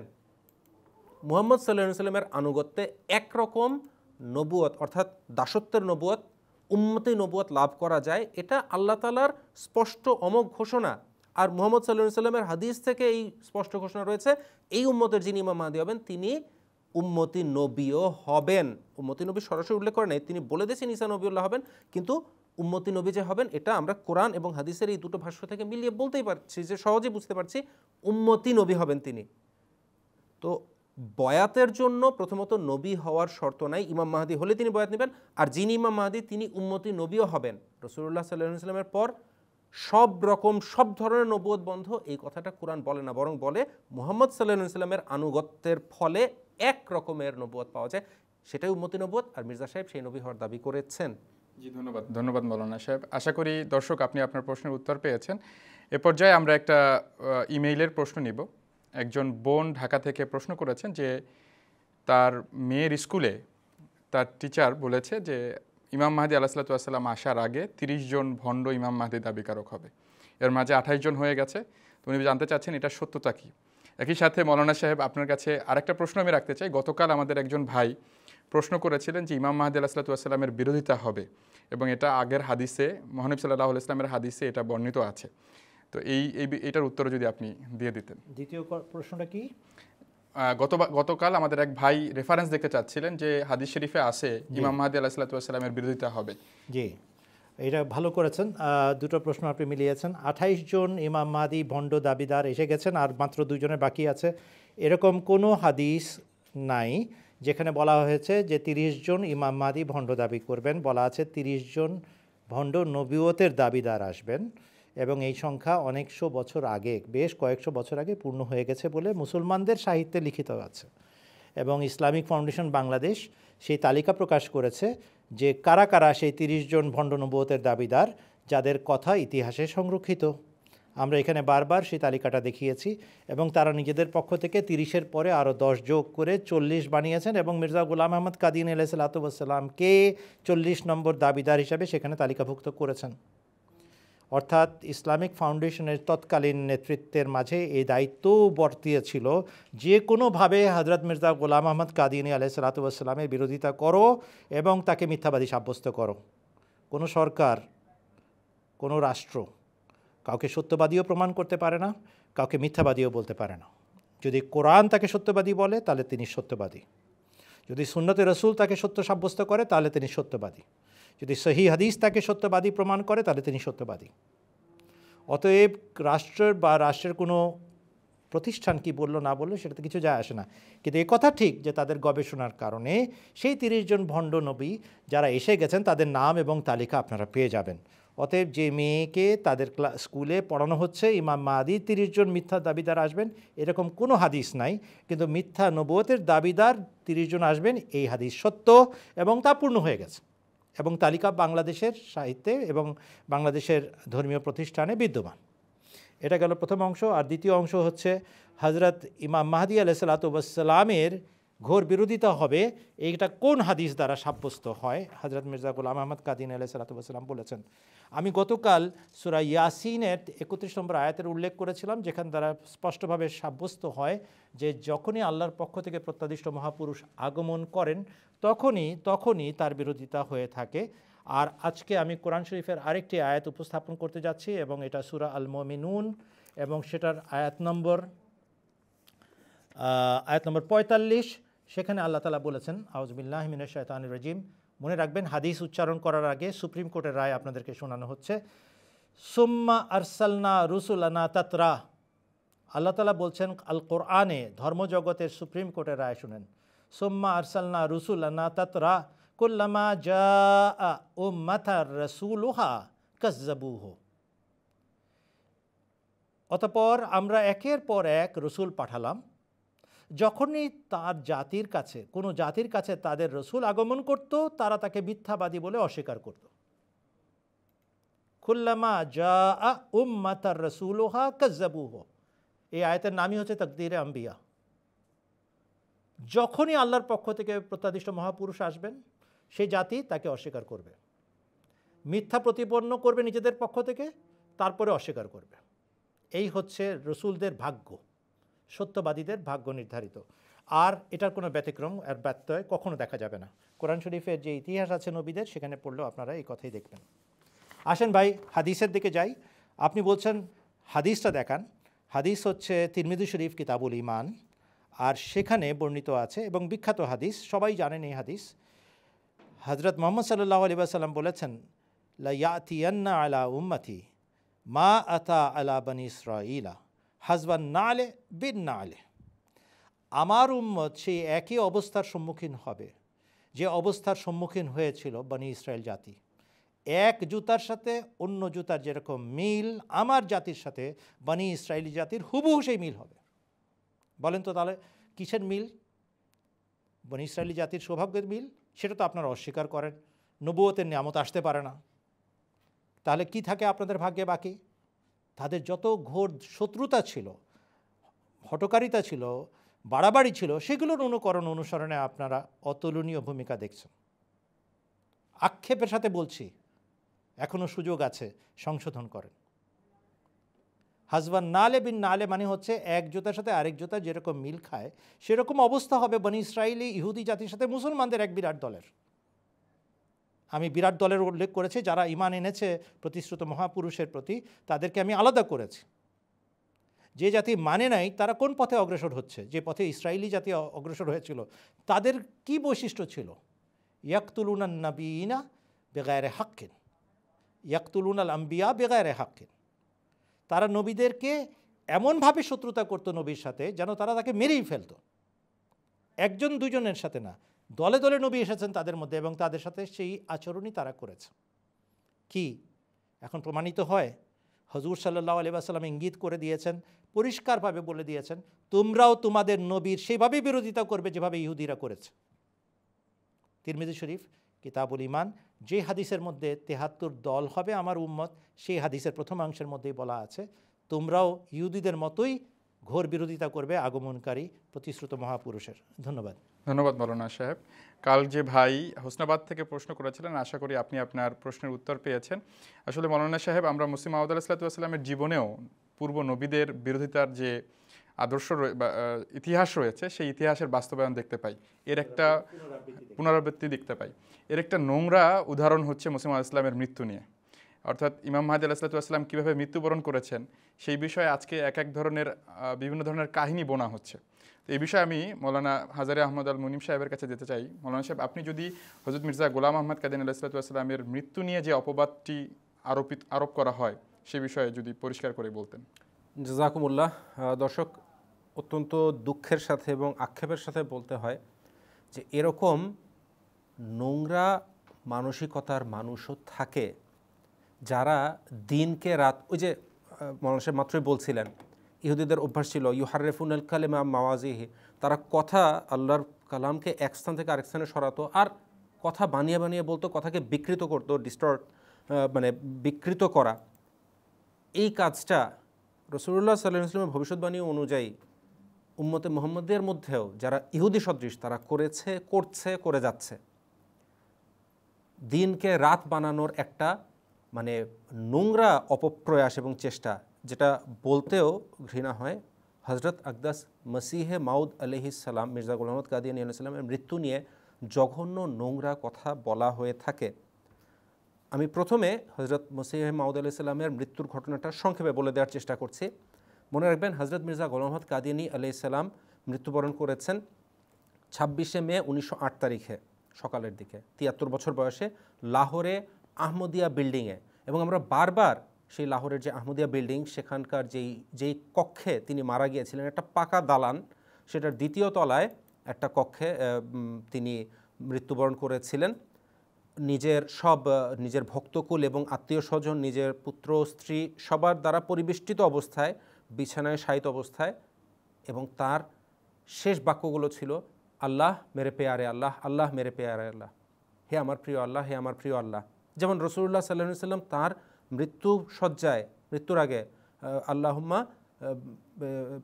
বিরাফিকিল আলা, আল্লাহুম্মা বিরাফিকিল আলা, আল্লাহুম্মা বিরাফিকিল আলা, আমি আমার পরম প্রিয় বন্ধু আল্লাহর দিকে যাচ্ছে। এই কথাটা বলতে বলতে যেভাবে রাসূলুল্লাহ সাল্লাল্লাহু আলাইহি ওয়াসাল্লাম মৃত্যুবরণ করেছিলেন, তার শিষ্য, তার দাসানুদাস দাস, তার নিবেদিত প্রাণ এবং নিষ্ঠাবান প্রেমিক হযরত ইমাম মাহদী আলাইহিস সালাম, তিনিও অনুরূপ শব্দাবলী উচ্চারণ করতে করতেই মৃত্যুবরণ করেছেন। আর মজার ব্যাপার হচ্ছে, তার মৃত্যু সংক্রান্ত ইলহাম আল্লাহ তাআলা 1905 সন থেকে আরও আগে থেকেই তাকে করছিলেন এবং জানাচ্ছিলেন। সর্বশেষ 20শে মে 1908 তারিখে তার কাছে ইলহাম হয়, আর রাহিলু সুম্মার রাহিলু ওয়াল মাউতু করিব, তোমার যাত্রার সময় চলে এসেছে, তোমার যাত্রার সময় ঘনিয়ে এসেছে, তোমার মৃত্যু একেবারেই সন্নিকট। আর ঠিক এর 5-6 দিন পরে তিনি ইন্তেকাল করছেন। তাঁর পুত্র হজরত মির্জা বশিরউদ্দিন মাহমুদ আহমদ রাজিয়াল্লাহু আনহু, মির্জা বশির আহমদ রাজিয়াল্লাহু আনহু দুজনেই সেখানে উপস্থিত ছিলেন। তার পবিত্র সহধর্মিনী উম্মুল মুমিনিন সৈয়দা নুসরাত জাহান বেগম সাহেবা সেখানে ছিলেন। ডক্টর মির্জা ইয়াকুব বেগ সাহেব তার যে ব্যক্তিগত চিকিৎসক তিনি উপস্থিত ছিলেন এবং আগের রাতে তিনি যখন অসুস্থ হয়ে পড়েন, তার পেট খারাপ, অর্থাৎ তার বলা যায় হঠাৎ করে ডায়রিয়া ধরনের যে সমস্যা হয় গরম বা এইসবের কারণে, এটাতে তিনি আক্রান্ত হয়েছিলেন এবং এরপর তিনি ভক্তকুল পরিবেষ্টিত অবস্থায় বিছানায় শায়িত অবস্থায় তিনি মৃত্যুবরণ করেছেন। তার ডাক্তার তাকে ওষুধও দিয়েছেন এবং তিনি বলেছেন যে আমার জন্য দোয়া করুন। সারা রাত তিনি সকালবেলা সংজ্ঞা হারিয়ে ফেলছেন, হুঁশ আসছে, সাথে সাথে শোয়া অবস্থাতেই তিনি নামাজের জন্য নিয়ত করে ফজরের নামাজ পড়েছেন। এর পরে একটা সময় গিয়ে তিনি আল্লাহ তাআলার কাছে চলে যান এবং সেই শব্দাবলী বলতে বলতে। মজার ব্যাপার হচ্ছে তার মৃত্যু নিয়ে যে নোংরা এবং বিশ্রী গল্পগুলো করা হয় এগুলো একটাও ধোপে টিকে না। একটা তো নোংরা গল্প বলা হয় তার মৃত্যুর ব্যাপারে, আর আরও একটা বলা হয়, আমি সেটা উল্লেখ করতে যাচ্ছি না যেহেতু এটা অত্যন্ত ঘৃণ্য একটা অপবাদ, আমি সেটা বলছিও না। একটা অপবাদ দেওয়া হয় তিনি নাকি কলেরায় মৃত্যুবরণ করেছিলেন, নাউজুবিল্লাহ। অথচ ডক্টর সান্ডারল্যান্ড একজন ব্রিটিশ ডাক্তার এবং মেজর ছিলেন, মেজর পদাধিকারী, একজন ব্রিটিশ সরকারের একজন ডাক্তার ডক্টর সান্ডারল্যান্ড। সেই ডক্টর সান্ডারল্যান্ড তার মির্জা গোলাম আহমদ কাদিয়ানী আলাইহিস সালামের ডেথ সার্টিফিকেট ইস্যু করেছিলেন এবং সেখানে তিনি মোটেও ডেথ সার্টিফিকেট এজন্য ছিল এবং সেই ডেথ সার্টিফিকেটে তার মৃত্যুর কারণ মোটেও কলেরা লেখা হয়নি। আর যদি সেই যুগে কলেরায় আক্রান্ত কেউ মারা যেত তাহলে কখনো তার লাশকে রেলগাড়িতে করে সেই লাহোর থেকে বাটালা পর্যন্ত আসার কোনো সুযোগই নাই, কারণ মহামারী থেকে মৃত্যুবরণ করলে তার লাশ জনসাধারণের স্বার্থে কোনো পাবলিক ট্রান্সপোর্টে ওঠানোর সুযোগ ছিল না। তো তার death certificate issued by an British doctor, একজন ব্রিটিশ ডাক্তারের ইস্যুকৃত ডেথ সার্টিফিকেটও এটা প্রমাণ যে তিনি এক বিছানায় শায়িত অবস্থায় সুস্থ অবস্থায় না, অসুস্থ হয়েছেন, কী অসুখে মারা গেছেন সেটার উল্লেখও রয়েছে। দুঃখের সাথে বলতে হয় এই যে বিকৃত মন মানসিকতার লোক যারা কিনা বিকৃত কথা বলছে, আমরা উল্লেখ করতে চাই না নবী রাসূলদের মৃত্যু নিয়ে কত রকম যে নোংরা গল্প সব বলা হয়ে থাকে। এটার জন্য ওই আরবি একটা প্রবাদ আছে, আল ইনাউ ইয়াতারাশাহু মাফিহে, যার মনে যা তার মনের নোংরামি, যারা এই ধরনের নোংরা কথা বলে তাদের মনের নোংরামি এটার ইঙ্গিত করে। আর একটা সতর্কবাণী বলে শেষ করতে যাচ্ছি, হযরত আকদাস মসিহ মাউদ আলাইহিস সালামকে আল্লাহ তাআলা বলেছিলেন ইন্নী মুহিনুন মান আরাদা ইহানাতাকা, যে তোমাকে লাঞ্ছিত করতে পারবে দূরের কথা, তোমাকে লাঞ্ছিত করার সংকল্প করবে, নিয়ত করবে, তাকে আমি লাঞ্ছিত করব। আর বাংলাদেশের মাটিতে এই নোংরা অপবাদ এবং এই গল্প যারা সূচনা করেছিল তাদের পরিণতি আজকে বাঙালি জাতি কিন্তু জানে। আমরা নাম উল্লেখ করতে চাই না, কিন্তু আপনারা জানেন যে তাদের পরিণতি কি হয়েছে। আল্লাহ তাআলা আমাদেরকে রক্ষা করুন এবং আল্লাহ তাআলার এই মুসা আলাইহিস সালামকে আল্লাহ তাআলা যে ভয়ঙ্কর সতর্কবাণী দিয়েছিলেন যে তোমাকে অপমান করার যে চেষ্টা করবে তাকে আমি অপদস্থ করে ছাড়বো, এই কথাটা যেন আমরা ভাবি একজন আল্লাহর বান্দার সম্পর্কে এরকম নোংরা কথা বলার আগে। আল্লাহ তাআলা আমাদের রক্ষা করুন। ধন্যবাদ মৌলানা সাহেব। দর্শক, আশা করি এই বিষয়টি আপনাদের কাছে এখন একদমই স্পষ্ট হয়ে গেছে। নবীদের বিরোধিতা হওয়া আল্লাহ তাআলা কর্তৃক একটি আবশ্যিক বিষয় বা নবীদের সুন্নতের একটি বিষয়। অতএব এই বিষয়ে বিভ্রান্ত না হয়ে এই বিরোধিতাকে আপনারা একজন নবীর সত্যতা হিসেবে মানতে পারেন। এছাড়া হযরত মসিহ মাউদ আলাইহিস সালাম তার বিরোধীদের উদ্দেশ্যে বিভিন্ন সময় বিভিন্ন সতর্কবাণী উচ্চারণ করেছেন এবং দীপ্ত কণ্ঠে ঘোষণা দিয়েছেন যে তোমরা যতই বিরোধিতা করো না কেন, আমার সত্যতা আল্লাহ তাআলা নিজে সাক্ষ্য দিচ্ছেন এবং আমার সত্যতা আল্লাহ তাআলা সঠিক সময় পৃথিবীর সামনে উন্মোচন করেছেন এবং আমি বিজয়ী হব। চলুন আমরা এমনই একটি সতর্কবাণী এবং দীপ্ত কণ্ঠের ঘোষণা শুনে আসি।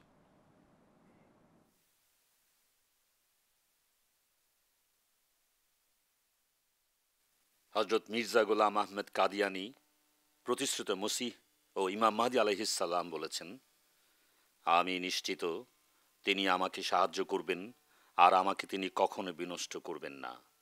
সমগ্র জগৎ যদি আমার বিরোধিতায় হিংস্র পশুর চেয়েও ভয়ঙ্কর রূপ ধারণ করে তবুও তিনি আমাকে সাহায্য করবেন। আমি কোনো ক্রমেই ব্যর্থতা নিয়ে কবরে যাব না, কেননা আমার খোদা প্রতি পদক্ষেপে আমার সাথে আছেন আর আমি আছি তাঁর সাথে। আমার অন্তর সম্বন্ধে তিনি যতটা অবগত সেভাবে অন্য কেউ অবগত নয়। সব মানুষ যদি আমাকে পরিত্যাগ করে তাহলে খোদা তাআলা আরেকটি নতুন জাতি সৃষ্টি করে দেবেন যারা আমার সঙ্গী হবে। নির্বোধ বিরুদ্ধবাদী মনে করে তার চক্রান্তে ও ষড়যন্ত্রে এই কার্যক্রম পণ্ড হয়ে যাবে আর এই জামাতের বিনাশ ঘটবে। কিন্তু এই অজ্ঞ জানে না ঊর্ধ্বলোকে যে বিষয়ে সিদ্ধান্ত হয়ে গেছে পৃথিবী তা ব্যর্থ করার শক্তি রাখে না। আমার খোদার প্রতাপে আকাশ ও পৃথিবী কম্পমান। তিনিই খোদা যিনি আমার প্রতি পবিত্র ওহী অবতীর্ণ করে থাকেন আর অদৃশ্যের রহস্যাবলী সম্বন্ধে আমাকে অবহিত করেন। তিনি ছাড়া অন্য কোনো খোদা নাই। আর পবিত্র ও পঙ্কিলের মাঝে তফাৎ স্পষ্ট না করা পর্যন্ত তিনি নিশ্চয়ই এই জামাতকে পরিচালিত করবেন, একে বিকশিত করবেন আর একে উন্নতি প্রদান করবেন। প্রতিটি বিরুদ্ধবাদের উচিত সে যেন সম্ভব সকল পন্থায় এই জামাতকে বিলুপ্ত করতে সচেষ্ট হয় আর তার সমস্ত শক্তি সে যেন এ কাজে প্রয়োগ করে। তারপর দেখুক খোদা তাআলা আর তার মধ্যে পরিণামে কে বিজয়ী হয়। ইতিপূর্বে আবু জাহাল ও আবু লাহাব আর তাদের সাঙ্গপাঙ্গরা সত্যকে ধ্বংস করতে কতভাবে শক্তি প্রয়োগ করেছে, কিন্তু আজ তারা কোথায়? যে ফেরাউন মুসা আলাইহিস সালামকে হত্যা করতে চেয়েছিল, আজ সে কোথায়? তাই নিশ্চিতভাবে জেনে রেখো, সত্যবাদী বিনষ্ট হতে পারে না। সে ফিরিস্তা বাহিনীর মাঝে বিচরণ করে। বড়ই দুর্ভাগা সে ব্যক্তি যে তাকে শনাক্ত করতে পারে না। বারাহিনে আহমদিয়া, ৫ম খণ্ড, রুহানি খাজাইন, ২১ খণ্ড, পৃষ্ঠা ২৯৪-২৯৫।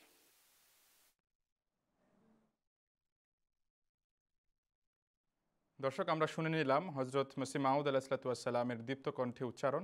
আমরা এই বাণীর সাথে সাথেই মৌলানা আব্দুল আউয়াল খান চৌধুরী সাহেবের কাছে চলে যেতে চাই। মৌলানা সাহেব, যদি আজকের অনুষ্ঠানের সারাংশ ২ বাক্যে বলে দিতেন। আমাদের সমস্ত অনুষ্ঠানের সারাংশ একটাই: হে মুসলমানরা, তোমরা জাগ্রত হও, তোমরা নিজেদের বিবেককে জিজ্ঞেস করো, এই ধরনের বিপদসংকুল যুগে আল্লাহর পক্ষ থেকে উদ্ধারকর্তা আসার কি সময় হয়নি?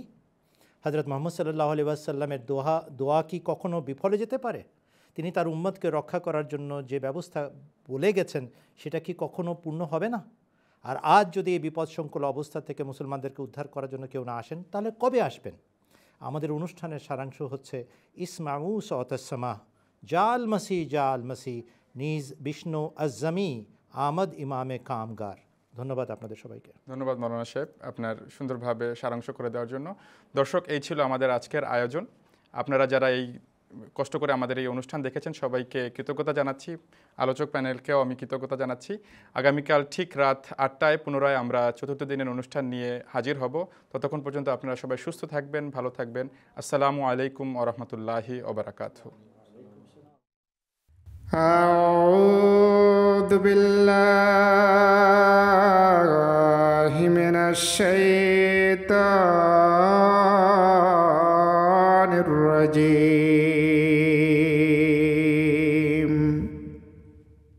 ওয়া কুলিল হাক্কু মির রাব্বিকুম ফামান শাআ ফালইউমিন ওয়া মান শাআ ফালইয়াকফুর।